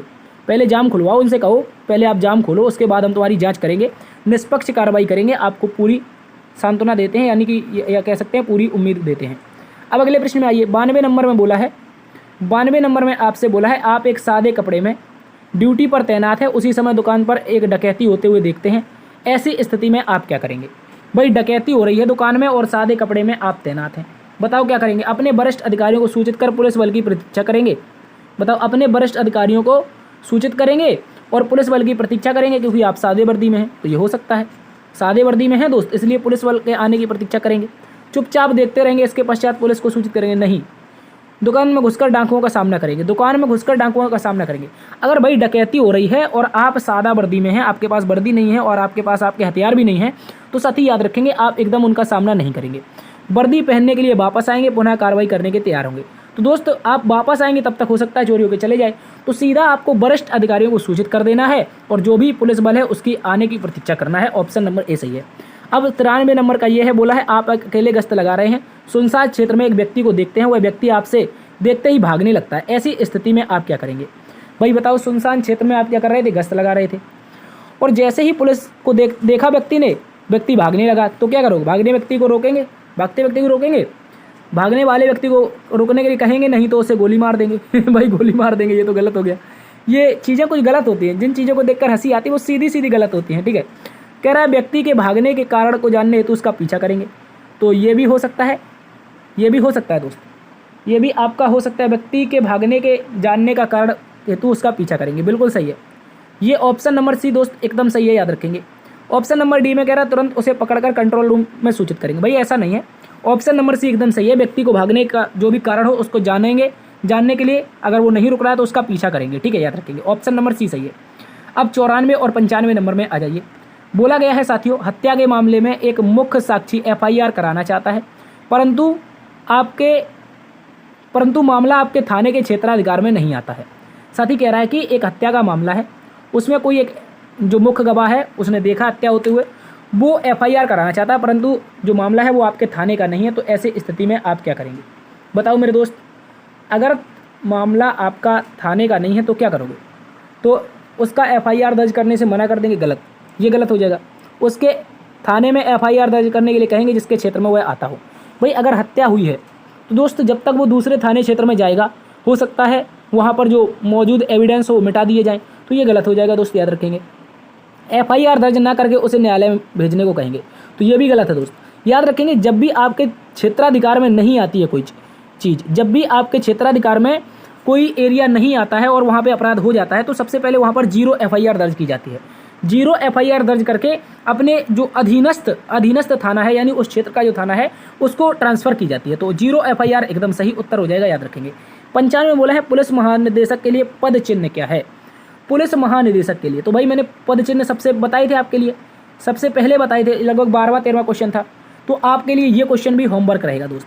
पुलिस महानिदेशक के लिए कमेंट बॉक्स में आप बताइए इसका चिन्ह क्या है, ठीक है। अगले प्रश्न में आ जाओ। 95 होमवर्क है, 96 को आपको बताना है। 96 बोला है पुलिस विभाग में संगठनात्मक ढांचे की पुलिस भूमिका क्या है? पुलिस थानों में प्रशासनिक कार्रवाई की देखरेख करना, शहर में क्षेत्रों को नियमित गश्त लगाना, गुप्त अभियान चलाना, समग्र नेतृत्व एवं रणनीतिक दिशा प्रदान करना। तो बताओ साथी इसका सही उत्तर क्या हो जाएगा? देखो मेरी बात को समझो, प्रश्न आपसे कहना चाह रहा है कि प्रमुख भूमिका क्या है? तो पुलिस थानों में प्रशासनिक कार्रवाई को देखना, ये तो काम है ही। शहर में नियमित गश्त लगाना, ये भी काम है। और दोस्त कह रहा है गुप्त अभियान चलाना, ये भी काम है। लेकिन दोस्त याद रखेंगे ये तीनों मिलाकर के जो काम बनते हैं वो कह रहा है समग्र नेतृत्व और रणनीतिक दिशा प्रदान करना। ऑप्शन नंबर डी एकदम सही है। अगले प्रश्न में 97 में बोला है पुलिस विभाग के अंतर्गत विशेष कार्बल STF का प्राथमिक उद्देश्य क्या था? तो STF वाला क्वेश्चन मैंने करवाया था, स्पेशल टास्क फोर्स, आतंकवादी संगठन और संगठित अपराध का विशेष अभियान के खिलाफ कार्रवाई करना, ठीक है। आतंकवादी जो भी संगठन है, संगठित अपराध है, इसके लिए STF का गठन किया गया था।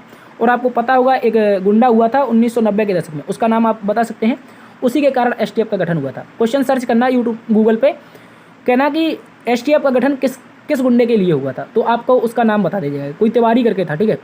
अब 98 नंबर प्रश्न में कहा है एक माता पिता अपने बच्चे के गुमशुदा होने की रिपोर्ट आपके पास लिखवाने आते हैं, ऐसे में सर्वप्रथम आप क्या करेंगे? तो भाई गुमशुदा बच्चे के नज़दीक रिश्तेदारों, घर वालों और वित्तीय सलाहकारों से पूछेंगे। ये क्वेश्चन शायद मैंने आपको करवाया है क्या? हाँ, हालांकि उसके ऑप्शन अलग थे, क्वेश्चन तो मैंने करवाया है लेकिन उसके ऑप्शन अलग थे। बोला माता पिता अपने बच्चे के गुमशुदा होने की रिपोर्ट लिखवाने आपके पास आते हैं, ऐसी स्थिति में क्या करेंगे? गुमशुदा बच्चे की नज़दीकी रिश्तेदारों, घर, नौकरी और वित्तीय सलाहकारों से पूछताछ करेंगे। और कह रहा है गुमशुदा बच्चे के स्कूल शिक्षकों से पूछताछ करेंगे, उस क्षेत्र में रहने वाले बेघर लोगों से पूछताछ करेंगे, हाल ही में छूटे हुए कैदियों से पूछताछ करेंगे। तो अगर कोई बच्चे की रिपोर्ट लिखवाने आ रहा है तो प्यारे दोस्त याद रखेंगे सर्वप्रथम जो लिखवाने आया है उससे ही पूछताछ करेंगे, बच्चा कौन था, कैसा था, कितने साल का था, कितना बड़ा था, किस कलर के कपड़े पहने था, या जो भी नज़दीकी रिश्तेदार है उनसे जानकारी लेंगे, ठीक है। इस तरह की जानकारी ऑप्शन नंबर ए एकदम सही है। अब 99 नंबर में आ जाते हैं। 99 नंबर में बोला है एक उच्च जाति का व्यक्ति एक अनुसूचित जाति के व्यक्ति से विवाह में अपनी बारात घर से बाहर नहीं निकलने देता है, यानी उच्च जाति का एक व्यक्ति है और विवाह हो रहा है दोस्त। ऐसी स्थिति में निम्न जाति के व्यक्ति की जो बारात निकल रही है वो अपने घर से निकलने में बाधा डालता है, तो आप क्या करेंगे भाई? कह रहा दंड संहिता के अंतर्गत परिरोध का अपराध है, लोक स्वास्थ्य सुविधा की शिष्टता के विरुद्ध अपराध है, लोक शांति के विरुद्ध भंग करना, अनुसूचित जाति जनजाति अत्याचार निवारण अधिनियम के विरुद्ध अपराध है। तो बताओ इस प्रश्न का सही उत्तर क्या होगा? इस प्रश्न का सही उत्तर क्या होगा? अगर कोई उच्च जाति का व्यक्ति निम्न जाति के व्यक्ति को अपने यहाँ से बारात नहीं निकलने देता है तो ये किसका अपराध है? ये दोस्त याद रखेंगे लोक स्वास्थ्य सुविधा एवं शिष्टता, लोक स्वास्थ्य सुविधा एवं शिष्टता के विरुद्ध अधिकार है, याद रखेंगे ऑप्शन नंबर बी। अब दोस्त आज का होमवर्क क्वेश्चन 100 नंबर, प्यारे दोस्त 100 नंबर क्वेश्चन होमवर्क है और बोला है साइबर अपराध की जांच करने के लिए अथवा शिकायत निवारण करने के लिए टोल फ्री नंबर क्या है? तो साइबर के लिए टोल फ्री नंबर आपको बताना है। और प्यारे दोस्त, उम्मीद है क्लास आपको पसंद आई होगी।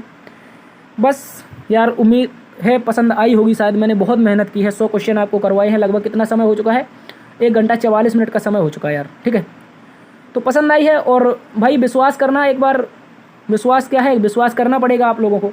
क्यों करना पड़ेगा? क्योंकि क्वेश्चन के जो होंगे एग्जाम में यहीं से आएंगे। अगर मानसिक अभिरुचि पूछी जाती है तो सारे के सारे जो भी टॉपिक थे वो मैंने आपको कवर करवा दिए हैं लगभग 100 क्वेश्चन में। ठीक है, तो दोस्त यदि पसंद आई है क्लास तो लाइक कर दीजिए एक बार से इस मेहनत के लिए।